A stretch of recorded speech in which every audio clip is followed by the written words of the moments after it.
What's up, brother? Good to see you, man. We finally did this. Yeah, good to see you. I had been pestered about 4 million times, or when you're getting on Rogan's podcast, I'm like, why don't you ask Rogan? I don't know. So when you finally asked, I'm like, woohoo! I was excited. I feel like I've made it. Well, so many people have asked me when I've worn your shirt. What is this shirt? This rhino shirt. What is that? That's Kifaru. That's your backpack company, and because I've worn this on the podcast, people are like, well, when are you going to get Snyder on? When are you going to get Snyder on? Oh, yeah. Yeah, I'm sure that probably gets old. I have to respect the amount of people that... How many times have you changed your phone number in the last 10 years? Multiple. Yeah, I bet. Keep it moving. Yeah. Got to keep it moving. I might have to copy you, and I've got 1/10 of the following you do. I just... it's hard to keep up, and people... surprised how sensitive they get when you don't respond to them, and it's like... They get angry. Yeah, and I'm like, man, I've had guys like, I know you're not that busy. I'm like, really? You don't really know? Yeah. People get real weird with that kind of stuff when they want something. You know, it's like, there's some people that'll text you, and then if you don't text them right back, they'll send you question marks, like, question. Yeah. Like, come on, man. Yeah, it gets, it's weird trying to... little did I know where I would end up in life compared, where I started from, and then now... Well, it's funny. My wife, she knew me we met in 2007. Didn't have a phone, no computer, lived in the woods, slept on a Thermarest air mattress. You didn't have a phone or a computer in 2007? It was bad. You know what? I think I might have got a flip phone right around that time frame. And I was sleeping on and this is a no bullshit story. She'll tell you. I had gotten divorced, and I kind of made this, do whatever. I wanted to hunt a lot, get out in the woods a lot. So I slept on a Thermarest air mattress in my, you bring chicks over, they're like, what the fuck is this? I just had this, 24-inch wide backpacking air mattress. I slept on that and just saved, money for whatever, hunting, getting in outdoors. And then she and I, screwed around, dated for a while, and then we were apart for several years, and we got back together. She's like, who the fuck are you? Like, we're in Walmart. They're like, Snyder! And she's like, is that a friend of yours? I'm like, I have no idea who that is. And because she skipped all that time. And then I'm marketing and I'm wired in all the time. She's like, are you a different person, a different body? Because I was not different acting. She just, she knew me as the low-tech dude that just was anti, anything. So because of technology. your podcast... and that's probably what, and then Gritty Bowman before that. Yeah, right? Yep. All of that stuff, forums and whatever, all that different stuff, got well known, and then went from there. So. Well, that world of outdoor enthusiasts and backpack hunters is such a rabid world. The guys who are really into that, for people who don't understand, it's like if you combined ultra marathon running, rucking, and hunting together. Yeah, it's kind of all those things because it's, we've talked about it on the podcast before, and I know I've brought you up before, but it's that world it's the combination of athlete. Like, I don't like when people call bow hunting a sport because I think it's more of a discipline. It's a weird thing to call it a sport because it's not like there's a game going on. It's you're hunting an animal, but it's a discipline. Mm-hmm. But it also requires athleticism. It requires the kind of workout that. If you're going to be able to make it 15 miles into the backcountry with a 40-pound pack on, you have to be in insane shape. And you got to be able to get out with an animal on your back in multiple trips. It could take you several days. Like just the taxing effect that it has on the human body. So the guys that are into that shit, when they run into a guy like you that's legit, they get very rabid. It's crazy. And I mean, there's that. Well, I would say Cam kicked it off, right? He was not the people get sensitive about that. Cam was not the original, but Cam was the original that everybody knew. And he made a book too. Yeah. He's got a great book. Well, and he was the guy that going back, like he was the first one to promote backpack hunting with a platform. Like, I'm not the first stick bow guy. Right. I'm just the first stick bow guy with a platform. You know what I mean? Like, I'm the first dude that shoots a recurve that, is somewhat known. Where for people that don't follow hunting, let me explain you. Aron got too good at shooting with a compound bow, which is probably one of the hardest ways to hunt, so he decided to shoot with a fucking, like a medieval bow. Let's talk about how that got started. So I was you in the fact I made fun of stick bow guys. Like, I was bad. Like, I was truly mean to them. Like, somebody'd come down, so for people who don't understand, when you go to an outdoor range, you've got one long line and you've got targets on the far right, which is like the 5-pound weights at the gym. And then on the far left, you've got the 200-pound dumbbells. That's a 100-yard bail. So I'm over at the 100-yard bail shooting a Reinhardt 18-1, 100, 120, and I would have stick bow guys come down to me and tell me I'm unethical for shooting that distance, and I would be like, you can't hit the bail down there at 10 yards. You're at the chump side. What are you giving me shit for? And it got they would tell you you're unethical for shooting at a target? Or that you're practicing at that range? Like, what were they? It was weird. And why is that people want to do that? They want to tell you what you're doing is wrong. I don't human nature, I guess. And I ended up doing a podcast, talked about, God forbid you break down mathematically, right? You can break down the speed of an arrow and the accuracy, and you take a guy, shooting 290 feet per second. How long does it take his arrow to get to 80 yards? How long does it take an arrow to get from, 170 feet per second to 35 yards? So I kind of evened all that up and said, well, here's apples to apples, oranges to oranges. This is it. Fuck, I got hate mail. I mean, you're a horrible hunter. You're using your ability instead of hunting skills, to shoot. And so I was like, fuck it. I sold everything I had, every compound, every sight, every arrow. I didn't want that temptation. And I'm like, I'm going to shoot it up. We'll see, right? We'll see how good I can get, because I never shot a stick bow, ever. So you, just because of people's reaction to you, you decided to go to a recurve bow? Yeah, 100%. Which is, for people who don't understand the difference, so this can be absorbed by people who don't hunt. The difference is when you have a compound bow, you have a sight on a compound bow that will allow you to scroll out. You could roll out to so my sight is set at 30 yards. That's where it's normally set at. But you can go all the way to 120 yards. And what it does is it raises your pin. So it changes where the pin goes up and down, and the pin is how you aim. So you can get really accurate. See, if you're a guy like Cam Haynes, I mean, he shoots at 100 yards all the time. And, he can get into a small group at 100 yards. John Dudley, the same thing. It's very accurate. Whereas with a recurve bow, there's no sight. You're doing it with the point of your arrow, and you have to practice much more. And it's like throwing a rock. Like if you throw rocks all the time, you kind of get a feel of where you can throw that rock. Yeah, throwing that rock was a lot harder than I thought it was going to be, let me tell you. So I'm very goal-oriented, and I at a problem, which is I'm not very good at losing. And I'm not saying I'm a spoiled loser. I'm psychotic when I lose at something. Like my wife will tell you, I'll go to a tournament, the first thing I do when I get home, I'm having her film me breaking down things. So I thought, well, we're going to see if these people are right. I'm going to find out. I'm going to do nothing but trad. And so trad meaning traditional bow. Archery. Yep. Yeah. And so I'm lucky enough. Tom Klum, right? Mm-hmm. He's like the Yoda of traditional archery. So I go down there with a wad of cash, and I'm like, and they've got several hundred recurves. So I'm like, hey, I'm going to shoot a stick bow, guys. And they're like, they've seen me shoot a comp, and they're like, cool, let's get you set up. And I'm thinking, I got good hand-eye coordination. This shouldn't be a problem. Fuck, man. I'm like, I went from shooting 58 X's on a 5-spot on average to I can't hit the target at 20 yards. And I'm like, oh, this fucking was... I've only shot a recurve bow a couple times, but I did it recently in Hawaii, last summer. And they had some range out there, and they had recurve bows that you could shoot. It's amazing how difficult it is to hit something if you don't have any experience doing it. Yeah, well, and I was lucky because I had that whole family there to help me, right? Mm-hmm. So they're, it's like you having Dudley and Ken. Right. They took me under their wing, and they're explaining this, and so I got what I thought was good pretty fast, which 40 yards with a stick bow's far.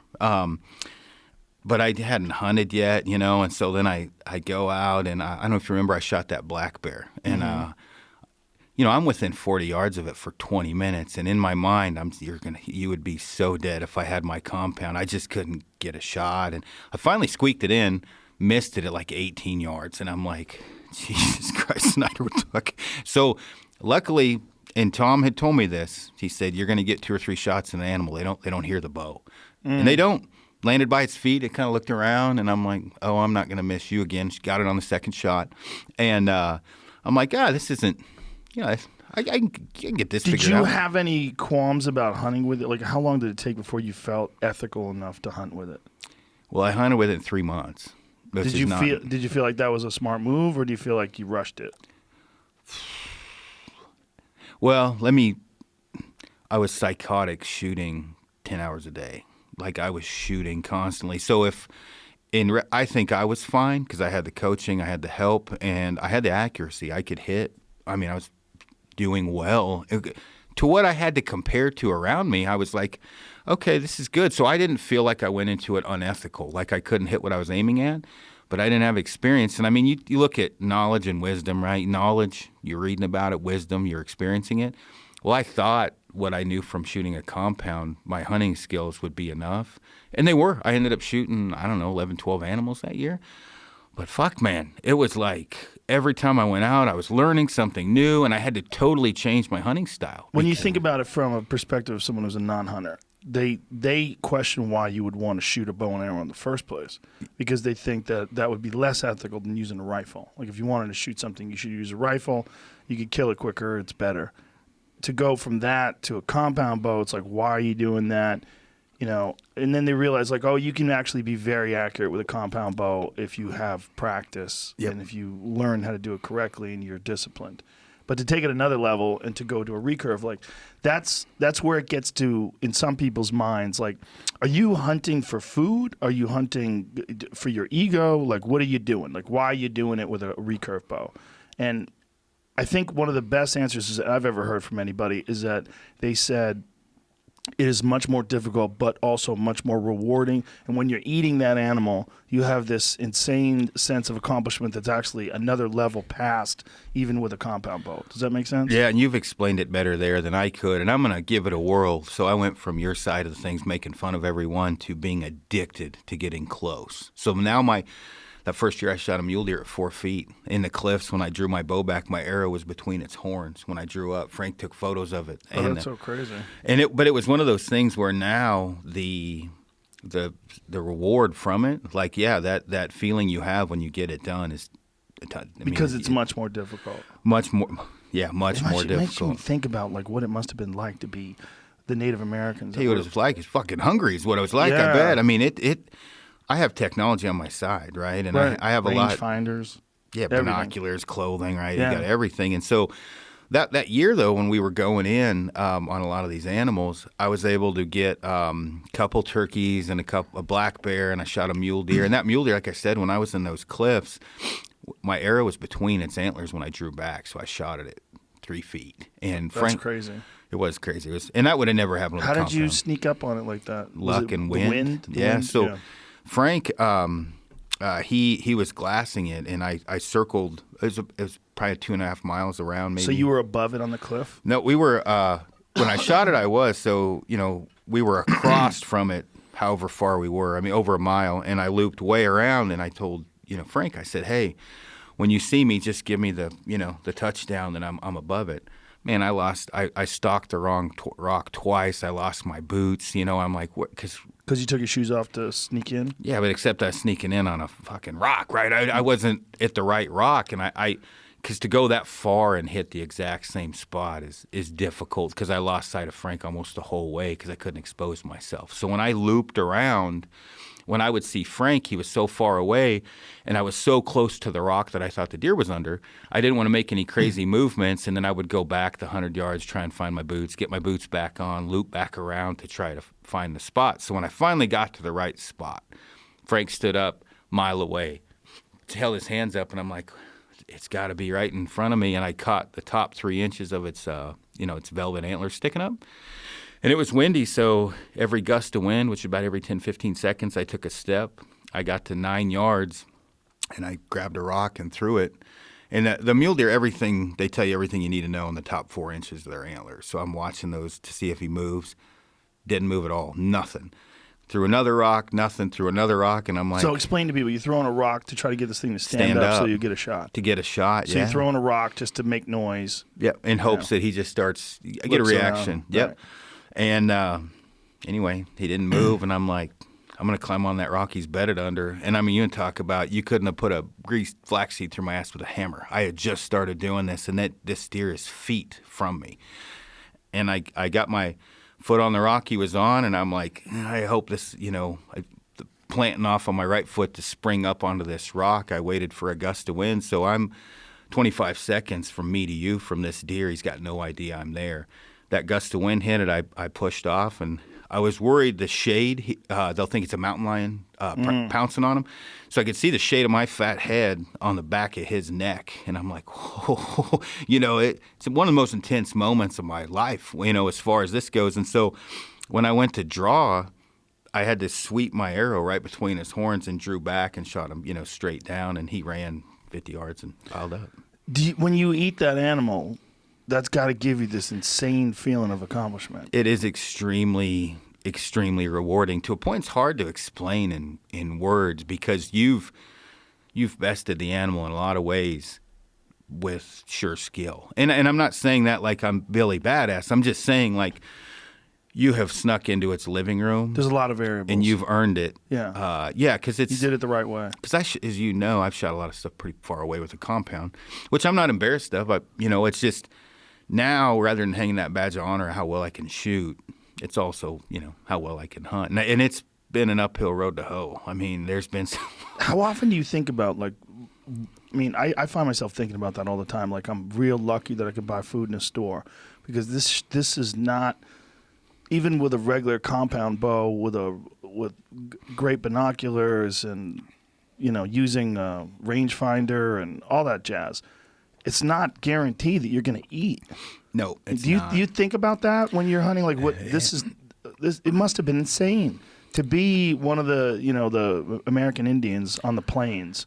Well, and you had Jordan on as well. Whatever, the alone guy, right? Like that dude had an advantage. Awesome. I wouldn't want to go against him. I mean, that dude was born to live on nothing, right? So I always put things into perspective, and he brought it up too, was when things are down, right, when you're mentally or whatever drained, and you think about it, it's like, all right, I chose to put myself out here. All the people before me, they had to hack it out with, they didn't have, any great, they didn't have Sitka gear, they didn't have binos, they didn't have this, they didn't have that. And so it helps motivate me for one, but I'm like, as weird as it sounds, I think of that a lot when I'm getting my ass kicked, basically. It was like if I had to live off this thing, I would have to put in that extra effort. Not only that, they had to make their own bows. I'm not to that level. I mean, that life, I got on this real long kick of Native American books. There's a guy named S.C. Gwen, and he wrote this book called Empire of the Summer Moon. Yep. And it's all about the Comanches. And, a lot of it talks about their lifestyle and talks about the hardships that they had to go through. Mm-hmm. And, mostly bow and arrow hunting for deer and buffalo. And it's just that life must have been insane. But it also talks about one of the main characters of this woman, Cynthia Ann Parker, who was abducted when she was 9 years old. And then the Americans recaptured her when she was in her 30s, and she wanted to go back. Yeah. She didn't want to live in a town and live in a house, and she fucking hated it.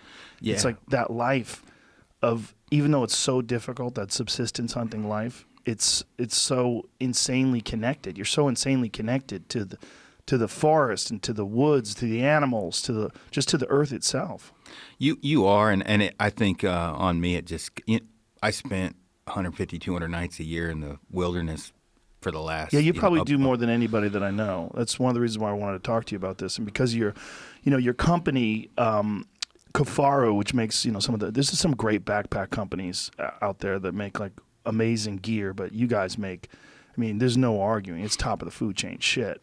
And one of the reasons why your company makes such good backpacks is because of your experience in the woods. You fucking live out there. Well, it's weird. So when I started, Patrick, the owner, he same way, right? He's 80 now, or however old, 79, 80. He was the same way as I was. So when I started there, whatever, a decade ago, he was, I wouldn't say enamored. He was happy to see a younger guy that could not get out of the woods. And so what was crazy, where most people end up getting stuck in an office, if he came in the office and I was in there and disgruntled, he'd be like, "What are you doing? Go get your shit and get in the woods." And he would want you. There's no one. Boss. He would make me. I'd be like, "Patrick, man, we got a lot of stuff going on." He's like, and he always has glasses, right? He looks over the top and he's like, "Son, it can wait." And I'm like, That's okay. Amazing. So what he wanted was a guy, and he quizzed. There was a long trial period to find his successor, right? There was a lot of questioning. If we backpack in, and he'd be like, "Hey, why don't you catch some fish, shoot a couple rabbits, and a few squirrels for dinner? I'm like, all right, cool. And I'd do it, bring them back. And he'd be like, you want to clean them? I'm like, yeah. I mean, of course, I'm like, I didn't know So I was he being was testing tested. you. Yeah, I didn't realize it. I'm like, yeah. And then at one point in time, he told me, he's like, you have passed the test. And I'm like, I've been doing this shit since birth, Patrick. And he's like, everyone says that. Very people have. And my background, my hometown's only 200 people, right? I'm in a logging community in Oregon. It's right off the Pacific Crest Trail. I mean, that's all we did. I was on a trail crew team clearing off wilderness trails with a fucking crosscut saw and a hatchet at 14 years old. That's what I did in the summers for money. So That's crazy. different lifestyle, right? I mean, my daughter, and I love my daughter to death, and she'd be like, Dad, did you have a job when you were my age? I'm like, I was running a fucking 72-inch bar still chainsaw, honey. Yeah, I had a job, you know? And she's I've been able to pass a lot of those things on to her, but it's a different lifestyle. When I was in high school, you could have guns in your truck.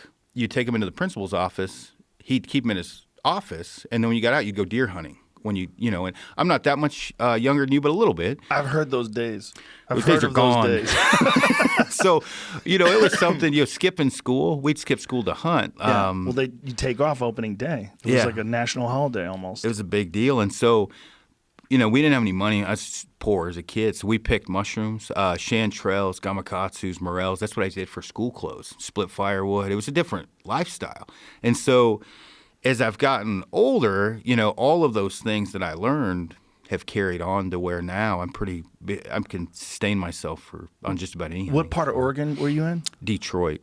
And is that Roosevelt elk country? So it's east of I-25, so they're hybrids. It's Rocky Mountain and Roosevelt hybrid? Yeah. And it's Cam and I are right beside him. I mean, we're super close from where I'm from. He's 45 minutes away. The first bow that I got, actually, I was 13. I'd mowed lawns all summer and worked or whatever, and we went to the bow rack, my mom, and that's just what Springfield, Oregon. Yep, we drove down there, and I don't even hardly remember. My mom was telling me, and we bought a bow, and I didn't know what I was doing, right?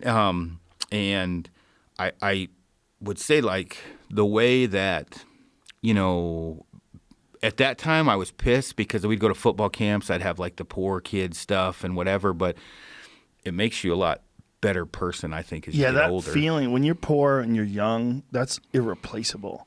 You know, I still think about when I was young, like not knowing if we were going to have enough food. Yeah. I think about that. I mean, we were on welfare when I was like 7 years old, and I think about those days because I remember being nervous that we wouldn't have enough food, or people being mad at me that I ate too much. Yeah. Like I've never been mad at my kids if they ate too much. Yeah. But I remember that people would get upset at me if I ate too much. And I remember thinking, man, we might not have enough food. And there's something that gets instilled in you when you're poor, when you're young. There's a nervousness or a drive that I don't think you can replace in a kid that grows up affluent. I just don't think it's possible. I would agree. And I mean, you've been around all walks of life like I have myself. And the one thing I wouldn't take back is, you know, now they'll be, you know, of course you get successful and people are like, oh, you know, he's got money, he's got this. And it's like, I remember my dad, he worked for the highway department. He was a sole provider for the family of four, making like $1,400 a month. And I had a sister, and you know, both my parents smoked. My dad drank a lot of beer, so whatever that $1,400 went to, it was a lot less than that after those vices, right? And so when I needed something, you had to work for it. I remember working my ass off to get a pair of Converse, which was a huge deal. They're like $50 or something. Where now, you know, my daughter, she works hard, so I try to instill some of those things on her, but I also probably spoil her too much because I'm like, I do not want you to suffer a struggle like that. I know, isn't that funny? It's like what makes people interesting. I always say this about my friends. Like all my friends that are interesting grew up fucked up. All of them grew up in like crazy households and fucked up, and now they're just like me. They all like really loving parents. They love being a father. Yeah. And I'm like, God, we're giving these kids a life that is gonna ensure they're never gonna be interesting. Yeah, that's no shit. I will say, thank God for my daughter because she's 5 when we got divorced. And on my side of things, you've got backpack hunters and power lifters, photographers, you know, team, you know, like tier 1 group guys. And Kaylee's like all walks of life. She speaks 2.5 languages, working on a third. 2.5? She's not fluent in 3, so I say 2.5. Right? I don't want to say she's fluent in 3, but she's shockingly Caucasian, and she speaks fluent fluent Spanish. Like literally, she's from Mexico, and so that kid It's is a super. good skill to have. Oh, it was. I just hired at Kifaru because we have different people. Some of our sewers and things. It's super handy. She can speak it. yeah. Well, we've done good between my ex-wife and I because that kid budgets to a point I want to choke her because she just moved up here and I'm like, look, I'll just pay for it. She's like, nope, I don't want any money. I'm gonna do it on my own. I budgeted all this and I'm like, I must have done something right because I would have prayed for help because I didn't have help after 17. I think sometimes it's just genetics too. It's what makes a kid a kid. Yeah. Like I have one kid that's insanely ambitious and like super hyper focused, and she, whatever she gets into, she becomes obsessed, just completely obsessed.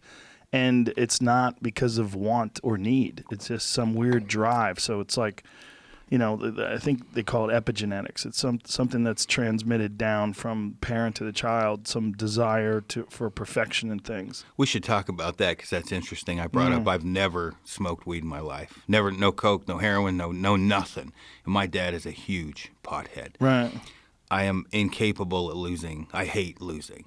My dad is the most uncompetitive man you would ever meet in your life. And it's weird. Something skipped. You know what I mean? Like, yeah, well, that's my family too. My mom is like real laid back. Like she's not ambitious at all. She's not. She's just real friendly and sweet and easygoing. yeah. And I've always been just psychotically driven from when I was young. I remember I came home once. I was running in the snow, and I was like 16.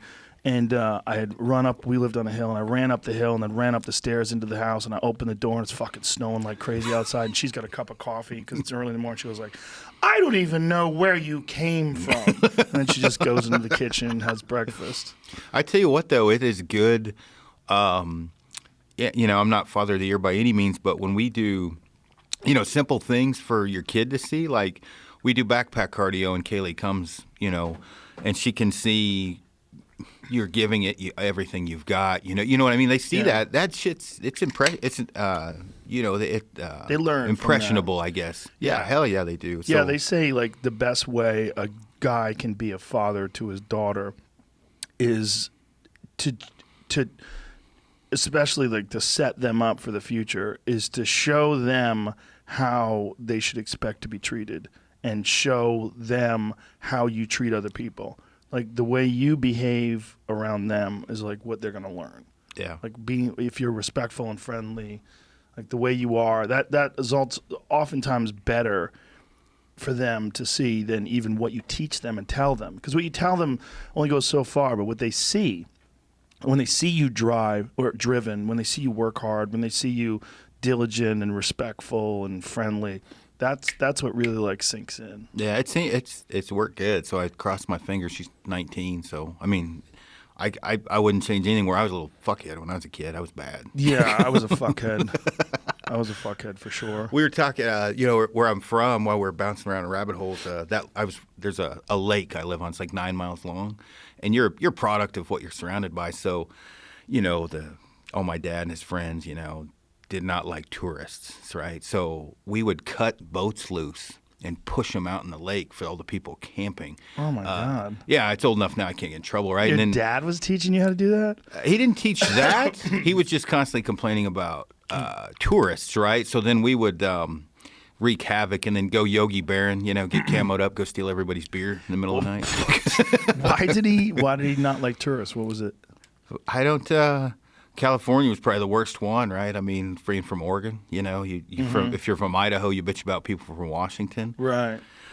I don't, my world was so much different because I left at 17 and, I joined the Army. I was in the Army for a few years and then I got out. And so from how I was raised to how I end up, it's just different, I mean, I'm 200 people in my hometown. I mean, I live in Denver now, for God's sake. So it's a big difference. Giant difference. Jeez. Well, and I mean, social diversity as well. Yeah. Right? I mean, now, from where I was to like right now, the views I was raised with, and I mean, everything has changed, greatly for the better. I mean, you look back. I mean, I'm sure it's the same thing. Made you, my dad was not exactly easy on me, but it fucking made me tougher. So I can't bitch about that. It's weird. It's like you wouldn't want to go through it again. right? You don't want to be, but there's some insanely valuable lessons in that. But I think, I mean, I don't think it's impossible to raise a good kid, if you're not struggling. I don't think it's impossible, but I think it's more difficult. What is that old expression? It's easier for a rich man to pass through the eye of a needle than to go to heaven. I don't know that one. I think that's an ancient biblical expression. Usually my sayings are much different than that, and I usually get in trouble for them. But yeah, I'm sure that makes sense. Did you just bust out your Copenhagen? I did. Am I cool to chew on here? All right, good. Do you need a bottle to spit it into? I got this here. We're good. How often do you have to chew that shit? It's funny you mention that. About a can and a half a day. But Cowboy gave me some once, and I swallowed it. Oh, did you puke like Luke? Every time Luke borrows a dip. Oh, you manned up? I didn't. It didn't even make me sick. Luke puked all over yesterday, and he just right in the film crews are everywhere for the tournament, and Luke is just yakking like uncontrollably. I'm like, oh, good God, somebody get a camera on him. Jamie thinks it's funny. Didn't even know you swallowed it, which is like that I didn't know. It's unbelievable to know that. Like that's so disgusting. That's why he asked if you puked right away. Like, no, I didn't puke. Well, yeah, that's pretty solid. It's weird. I drank for the first time with Luke not too long ago. I haven't drank in a couple decades. And, really? What made you have a drink? I told him I would. He said, "I want you to get you fucked up on my podcast." I was his first guest, so you've known Luke for forever. I don't know if you. How long have you known Luke? A decade? Or something? We should say who he is. Luke Cordillo. He is involved in MMA. He's been involved in MMA forever. Used to be a fighter. Yeah. Works with Justin Gaethje, who's a UFC interim lightweight champion. I've known him a long time. He's always been around. Yeah, so we shoot archery constantly. In fact, for everybody listening, I have taken every bit of money from Luke. He's about to get divorced. Just to remind you of that, Luke. And do you guys gamble on archery? Oh my God, badly. Really? And I'm not a good guy to gamble against in archery. So I didn't know gambling in archery was a big deal, but it makes sense. It is in bowling and pool and. We think about it. If you have, pick guys. You get, Dudley and Cam and me and you and Lee. I don't know if you know Levi Morgan, probably the greatest archer to ever hold a bow in his hand. I hunted with him in Utah last year. Yeah, it's super cool, dude. We were in right? camp together. Yeah, great guy. Think about the amount of money if everybody's got a few hundred in their pocket and the shit talking starts. Well, Luke is the epic shit talker, but he does not have the skill level to back that up. So he just loves talking shit. He does, and so I goad him into gambling. So yesterday, I think he's $45 short of paying up, but I'm pretty sure he's about to get a divorce from gambling too much. Oh, no. Yeah, it's bad. Well, in pool, they would always tell you that you should gamble because it'll make your game better. Hell yes, it will. Yeah. And I would imagine that same thing would be said for shooting. Yeah. Because you would be able to fire under pressure. Yep. Well, are you packing right now? I'm packing it, yeah. I'm going to put an upper decker in. An upper decker? Yeah. Do you worry about mouth cancer with that shit? I don't. No? Jesus Christ, look at the size of that wad. Holy fuck, dude. Oh, my God. That was crazy. Yeah, it's worse than the bottom lip. I've actually That was like a handful of grass. Like you just grabbed some mulch. Yeah, I started chewing Zen. You seen that? What's that? Is that fake? No, it's not fake. It's strong, but it doesn't have the carcinogens in it. What? How do they do that? Christ, man, don't make me explain. Jamie, can you look at How could they take the carcinogens out? So, if people hear me coughing, it's not the COVID, folks. I did stand up this weekend for the first time in 3 months in Houston. Shout out to Houston. And my voice is shot from screaming. I didn't realize it, but your voice gets in shape. Yeah. And my voice is way out of shape. After the first show, my voice was like a little hoarse. Did you pack the house? Yeah, well, it's supposed to be at 75% capacity. I think that's what they're saying it was. So it was packed though. It was a lot of fun, man. It was weird. It was very weird to be back on stage again. A lot of fun though. But LA's bad right now. The Comedy Store just furloughed all of its employees. They were hoping to reopen, and they had opened as a bar. So they had outside patio seating, and they had it all set up nice, social distance and everything. And then the governor just came down with another order to shut all the bars down. And now the Comedy Store has no money coming in, so they're fucked. And then it looks like they're not gonna open up anytime soon. They were hoping to open the comedy club back up in August or July. You know, that was the hope. And it looks like that's not happening now, so we're fucked. That sucks. It does suck. Because in Texas, they had it down. You wear a mask. People wore a mask in the audience. Everybody had masks, like getting into the building. All the servers had masks. You know, they check temperatures in places. They know how to keep people safe. You got to give people the opportunity to make their own decisions. That's my thing. You know, if you want to wear a mask or stay home, that's your prerogative. But, you know, I'm not. Of course, you know, I'm young and healthy, so I'm, you know, whatever. Right. I'm not worried about it. But you lock people in. I mean, I don't see anything good coming out of that. And No, it's not. It's not good for the economy. It's not good for the people. It's not good for their sense of like how they fit into the world. Well, and I'm kind of with you. I'm all for fat shaming, or I'd be fatter than I am now if it wasn't for fat shaming. The health, I mean, you think about it, how unhealthy people are getting just sitting at home. Yeah. It's not good. 70% of the United States is overweight. That's insane. I mean, that really is insane. And that's a real problem with COVID.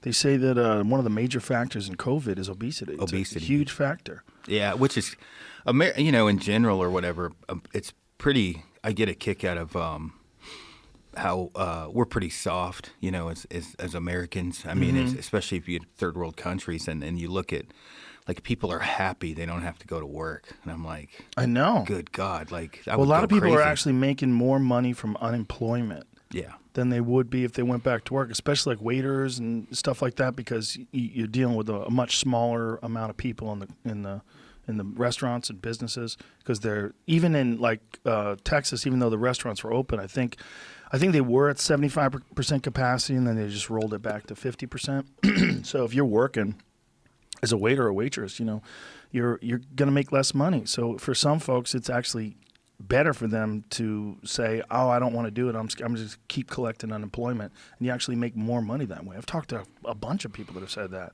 they make more money off unemployment. Well, we at Kifaru, we just kept paying everybody. You know, we took a 4 months off, I guess, just paid everyone, whatever. And we, you know, I was looking at like how that worked, and I was like, good God. Once I started reading about you're talking about the unemployment, I'm like, Jesus, there's going to be a lot of people that don't go back to work. And it's the same thing in Colorado, but it's sad, man. It's really sad because there's a lot of people that are losing their businesses through no fault of their own. They didn't do anything wrong. They work hard. They're disciplined. They show up every day. They put together a business, and now it's folding.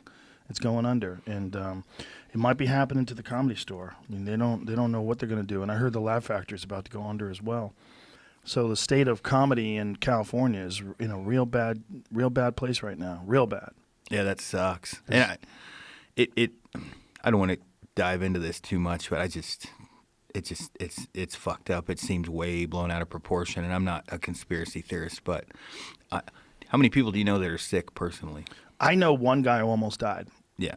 And he's not an old guy. His name's Michael Yo. He's a comic. And he there was a bunch of extenuating circumstances, and one of them being that he has vitamin D deficiency.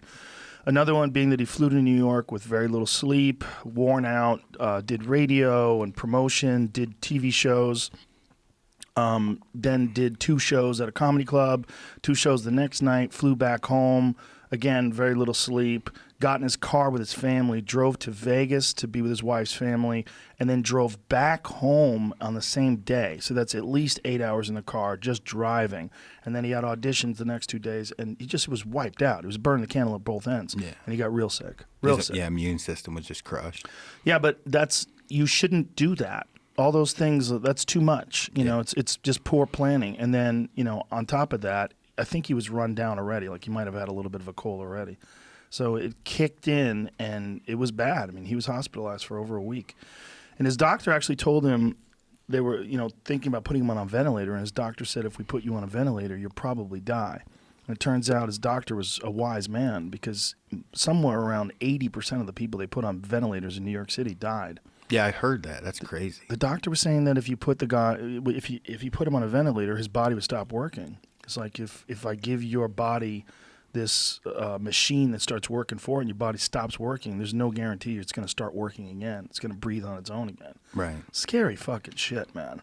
Yeah. That they, you know, but here's the big one, man. The real big one that drives me crazy. Why are they not talking about how to take care of yourself?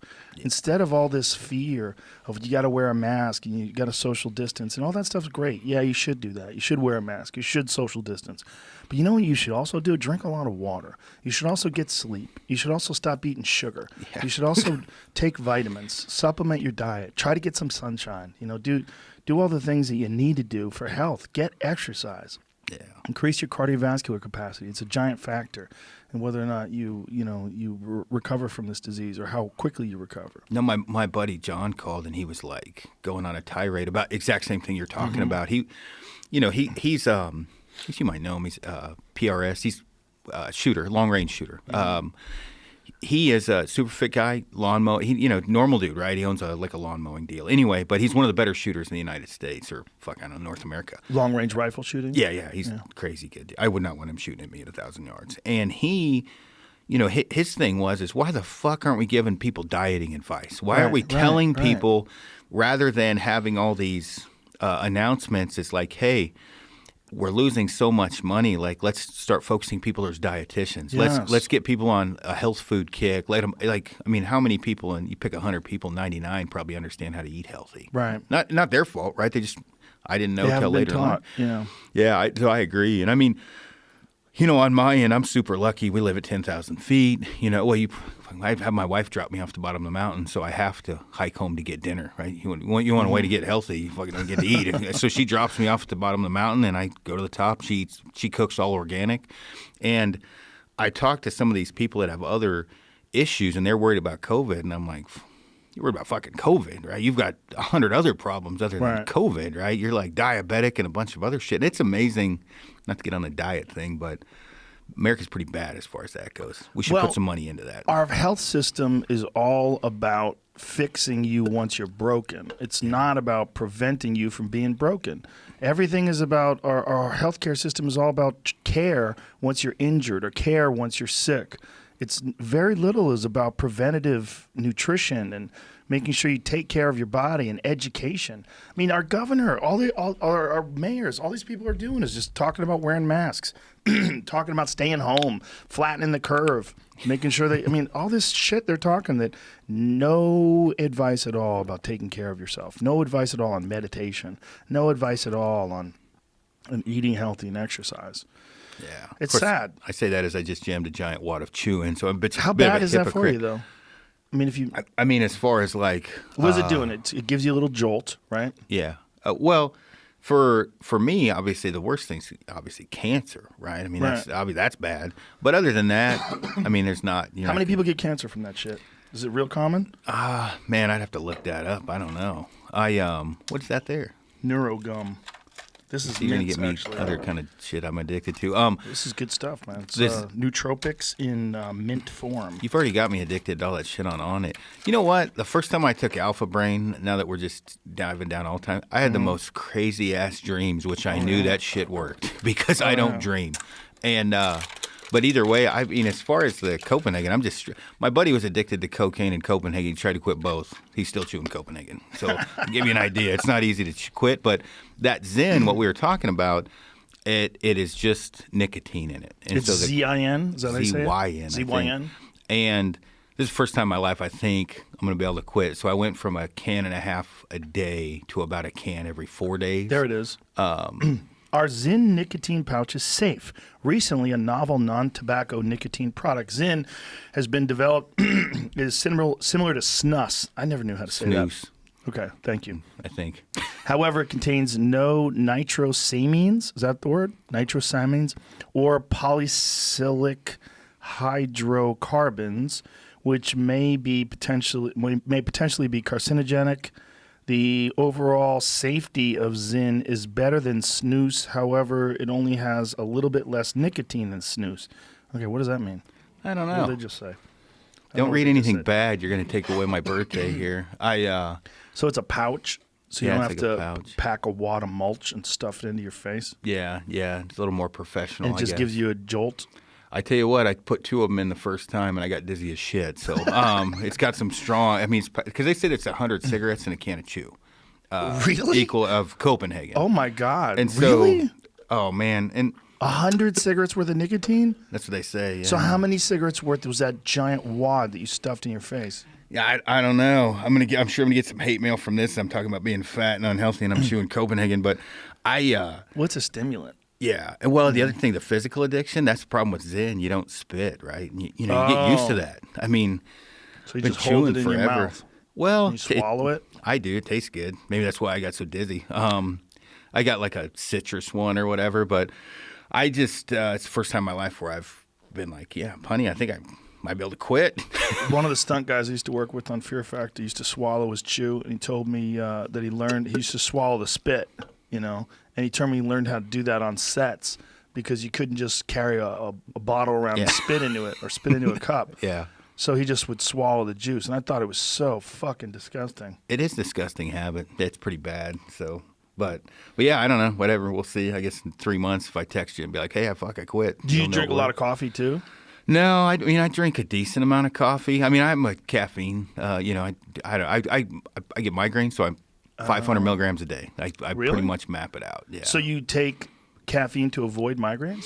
No, I just know that because I get, as I say that when I got on TRT, I get a migraine once every 3 months. I was getting them once a week. So Really? whatever TRT did, which I have to thank you for that, right? We'll talk about that in a minute. But Okay. I learned really quick seeing neuropsychologists and brain doctors. They don't know a fucking thing about the human brain. They're like, here, take some more don't? pills. No. And so I literally... They don't. We're in real trouble. Well, they're giving me these Band-Aids, and I'm like, look, I don't want something that fixes after I got it. I don't want to fucking get them, right? Right. Like, this thing could probably make my asshole turn around and start talking back to me. The fucking negatives to this pill I'm taking for my migraines are so bad, right? And was it one of those pills? There's some pills that you take once a week. I just take it when I get one. So I have ocular migraines. Like I couldn't tell you two apart when I get them. I get blurry vision. Wow. An hour before I get the migraine. So I take that pill as soon as I get blurry vision. Now my head itches and I'm all kinds of goofy. There's some kind of anti-anxiety or depressant in that thing. There's a bunch of other shit. I don't know, but I don't get a migraine. But those pills cannot be good for you. I wanted to get to a point. Is it my diet?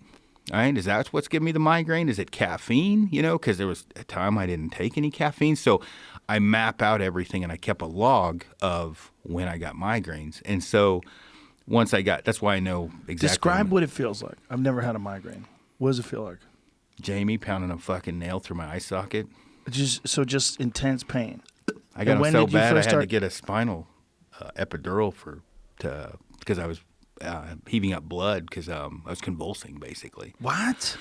I'm not From the only migraines? one. Yeah. Holy Migraines are bad. shit. So when you get them, and they're not all that bad, but you get sick and you would vomit uncontrollably, and then your esophagus would rub together or whatever, and you'd vomit up blood. And so you're from. Explain, like, where's the blood coming from? You said your From the esophagus is rubbing? rubbing together, heaving. No different when your kidneys rub together. When you're dehydrated, you piss blood. Same principle, except it's your esophagus. That's what that is? Your Yeah. kidneys are rubbing together? Is this all science? Yeah, I've peed blood a few times on backpack hunts. You run out of water, kidneys rub together, and you'll They pee blood. rub together? That's Yeah. what's causing it? Yeah, I guess so. Yeah. That seems wrong. Well, I'm not a doctor. I just play one on a podcast. But I've had doctors tell me that's why. So your kidneys rub together. Wow. You So know, your esophagus is rubbing together from you heaving from the pain of the migraine. from the migraine. Motherfucker. So that's people gotta be listening to crazy. this, I'm sure you're going to get all kinds of emails because when I started talking about it on a podcast, I started getting tons of people. This is what I took to get rid of them. Literally hundreds of people that have suffered from migraines. And I've had a lot of concussions, shit. So that I'm sure that's part of the problem. Well, part of the problem is my blood pressure is extremely low. When did you get the concussions from the service? Or I had one bad one there. I had two bad ones in football. Flipped a bike over. Got kicked in the head once later on. It was pretty bad. I was in a car wreck and another one. Oh, so I've had Jesus. 9. and did the migraines come after that? Yeah. Okay. Yeah. And actually, I recently had. You'll like it. I don't know if you might have listened to it. I had Steve Tetrald. I was stationed with him in Korea. I got hit with an AT-4. Got fired off a rocket launcher. I was right behind it. That's how I got that big knot on my head up here. That was when they started. That was bad. And so whatever. Michael Yo, who we were talking about before, he actually played football in high school and college, and he had some real bad concussions, and he gets migraines because of that as well. Yeah, So I think there's probably a connection. Right? well. I would think Have to, that right? have to be. But one thing I notice is whatever's gone on in my melon, my blood pressure's low, and I got a bit of a temper problem. And so when my anger spikes up, my blood pressure rises, I get a migraine the next day. They're real connected. Like brain damage and temper is very connected. Well, I started working on meditation. Like I really, it's helped in my shooting because I can really focus out of, I can get. I mean, as weird as it sounds, right? You become one with yourself, right? Trying to keep my blood pressure low. Well, I think with the TRT, my blood thickened up some from when I wasn't taking it, my blood was super thin. Maybe that's it. So I when don't you know. say thickened, like more red blood cells, like what does that Well, mean? when I say thickened, this has no scientific nothing. When they take my blood every 3 months, when they first took my blood, it ran like water. When they took it the next time, they were like, hey, your blood's thickened up, whatever that is, red blood cell count, I don't know. They were like, your blood is thicker. It is not as thin or runny as it was before. And I'm like, is my blood pressure up? They said, well, it's normal now. For everybody listening, welcome to another episode of Two Morons Talking About Medicine. And as we're saying that, I told the lady that I work with, and she basically said the same thing. She's like, well, we'll take credit for it, although I don't know that it has any scientific weight on the subject. But the moment I started taking TRT. There it goes. Testosterone increases the chance of clot formation in 2 ways. A common side effect of testosterone therapy is, there we go with the words, polycythemia, which increases the body's supply of hemoglobin and hematocrit, affecting the blood cells. This can increase the blood pressure and thicken the blood slightly. There you go. See, I'm not full of shit, Logic. everyone. I was 100% truthful. So Science. whether that has to do with it, that's just a redneck way of saying I don't get migraines anymore, and that could be why. Whatever the actual scientific reason is, my blood is definitely thicker, and my blood pressure is normal. Well, one of the things that happens also to people that have had a bunch of head injuries is your endocrine system doesn't function properly. Your pituitary gland doesn't produce hormones correctly, and it makes people depressed. Gotcha. Makes you very lackadaisical, lethargic. It's very difficult to get motivated for things. And they find that with football players, particularly with soldiers. A lot of soldiers that are treated by my friend Dr. Mark Gordon. He runs this Traumatic Brain Institute, and the whole goal of this was essentially initially to try to figure out why these soldiers and football players and martial artists and all these people were experiencing so much depression and what was going on. And it turned out that, man, your pituitary gland is really sensitive. Yeah. Well, and endocrine system just get really fucked up by even jet skiing. well, luckily, like they having my blood tested every 3 months. I don't go to the doctor. I'm bad about that, and so that was like the first time I had a physical, basically. And so Ever? Yeah, a couple decades. Yeah, I got pneumonia once, and I went to the doctor for that. I almost died. I was too stupid to, how a man's or a woman, whatever, how a certain individual's brain works is stupid looking back at it. I thought I had like allergies or something, and I'm like, hey, let's go do cardio. Let me work this out of my system. I worked my ass right into the hospital. I had double lung pneumonia. And, Oh, wow. Yeah, I'm an idiot. From trying to push. Yeah. Oh, yeah. I pushed my way right into almost death. I got pneumonia when I was 19. It was rough. Well, it took me like 6 months to get back on Mm-hmm. track. But the lady was super nice. I remember going in, and she's like, hey, who's your doctor? I'm like, I don't have a doctor. And she's like, well, you have Kaiser Insurance. I'm like, if I have a doctor, I haven't seen him. I'm like, you tell me who my doctor is because I don't know, and because they assign you a doctor. You're not one of those responsible people with No, a I'm regular not. doctor. Negative. I'm horrible. I'm like the worst adulter known to man. It's bad. And so they gave me the X-ray, and they're like, you have double lung pneumonia. And I'm Adulting is hard. It is. People give me, you suck at anything. I'm good at photography, shooting. I'm like, yeah, I'm fucking horrible at adulting. I didn't file my taxes for 4 years. I've got a lot of downfalls. Oh, it's all taken care of now. Oh. It's when I have people at work that come up with an issue and they're kind of embarrassed. I'm like, look, there is nothing you have fucked up that I haven't. Do not be embarrassed. I can help you.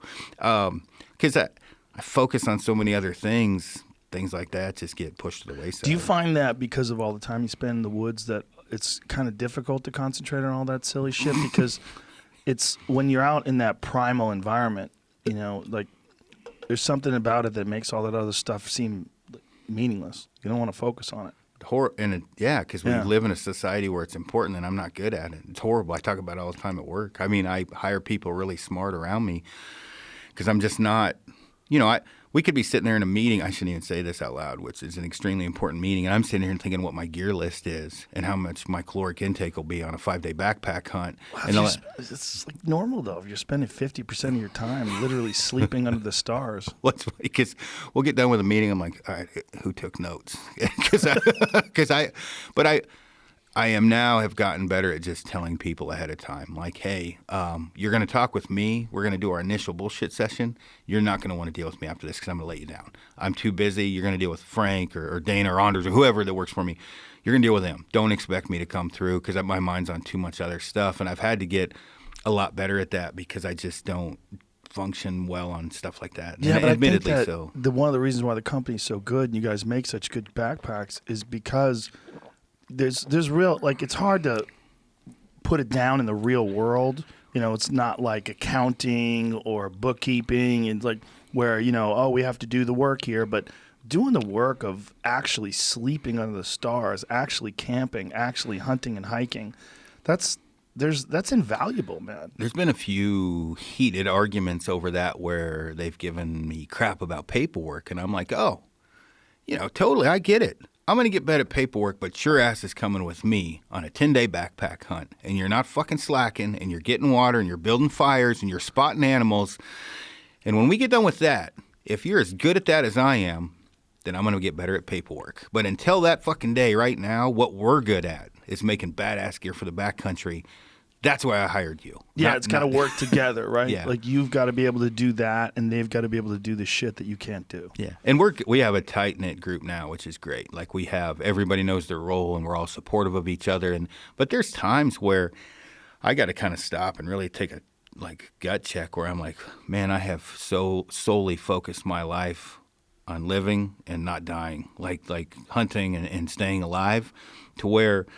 Thank God for my wife, right? I mean, she's an angel because, we're getting ready to buy a house, right? And so I shouldn't admit this on this. We go to get credit, right? I check my credit score.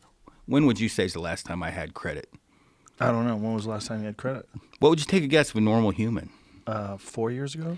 20. So they're like, well, your debt-to-income ratio is great, which is unheard of. And I'm like, oh, cool. They're like, you don't have any credit. And I'm like, I got a cell phone. Like, no, you don't have any credit. Oh, because you don't have a leased car or you haven't had a mortgage or any of those things. I haven't had fucking anything. And so I was like, so let me get this right. I'm not going to say how much I make, but I do good. I'm like, so my wife makes substantially less, has substantially more bills. And her credit score, she gets approved for more than I do? Well, they want to show that you have a history of paying things back. Like I was told that early on, to get credit, you should actually get a loan. I was like, well, wouldn't it be better if I saved money? Well, no, it's actually better if you spend money and pay the bills. Well, I can tell you, I made an ass of myself at that loan office because I was like, are you fucking kidding me? I'm like, so I can go right now and buy a vehicle cash, but that's bad? And they're like, that's bad. My wife was laughing her ass off because she knew how I live like a caveman. I mean, I don't get bills.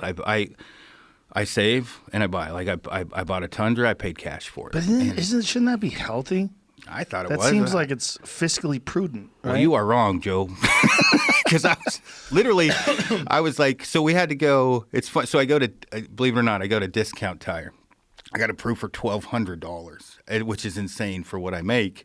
And I'm like, so I can get 4 tires. That's all I got. And they're like, well, you don't have any credit. And so my credit score now is like a 710. I don't know what that means. So you have to just buy more shit with credit to get credit. Oh, my wife went and we got a B&H photo card. We just got a bunch of cards that we could pay off. I maxed them all out so she can make payments. It is fucking weird, isn't it, that we exist like that? Mm-hmm. I mean, that's the only way people could buy houses, really, though.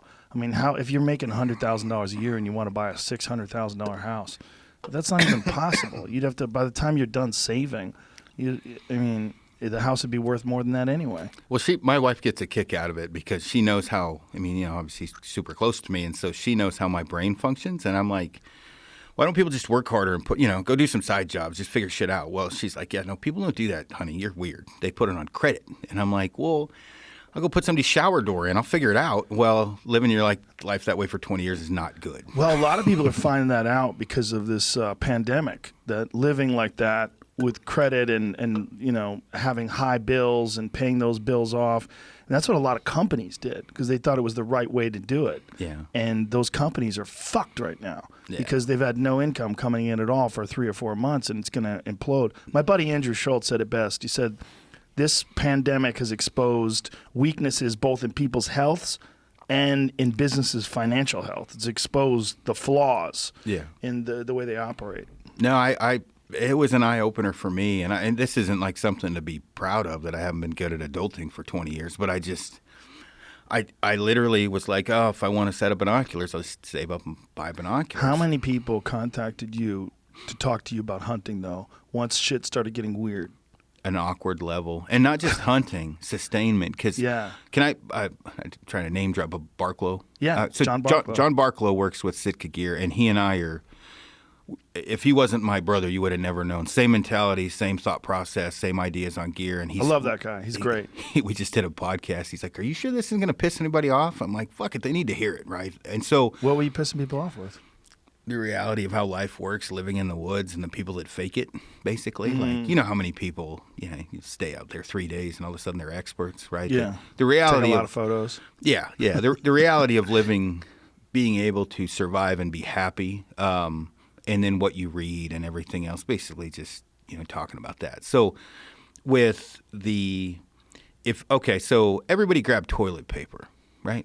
In third world countries, you wipe your ass with your hand. You don't worry about toilet paper. So toilet paper's gone. Wet wipes are gone. You go to the grocery store, everything that lasts forever is still there. Like you get pasta, top ramen, simple stuff. It's all on the shelves, but all these things that Americans have to have. I'm not saying I want to wipe my ass with my hand by any means, but you don't need toilet paper to survive, right?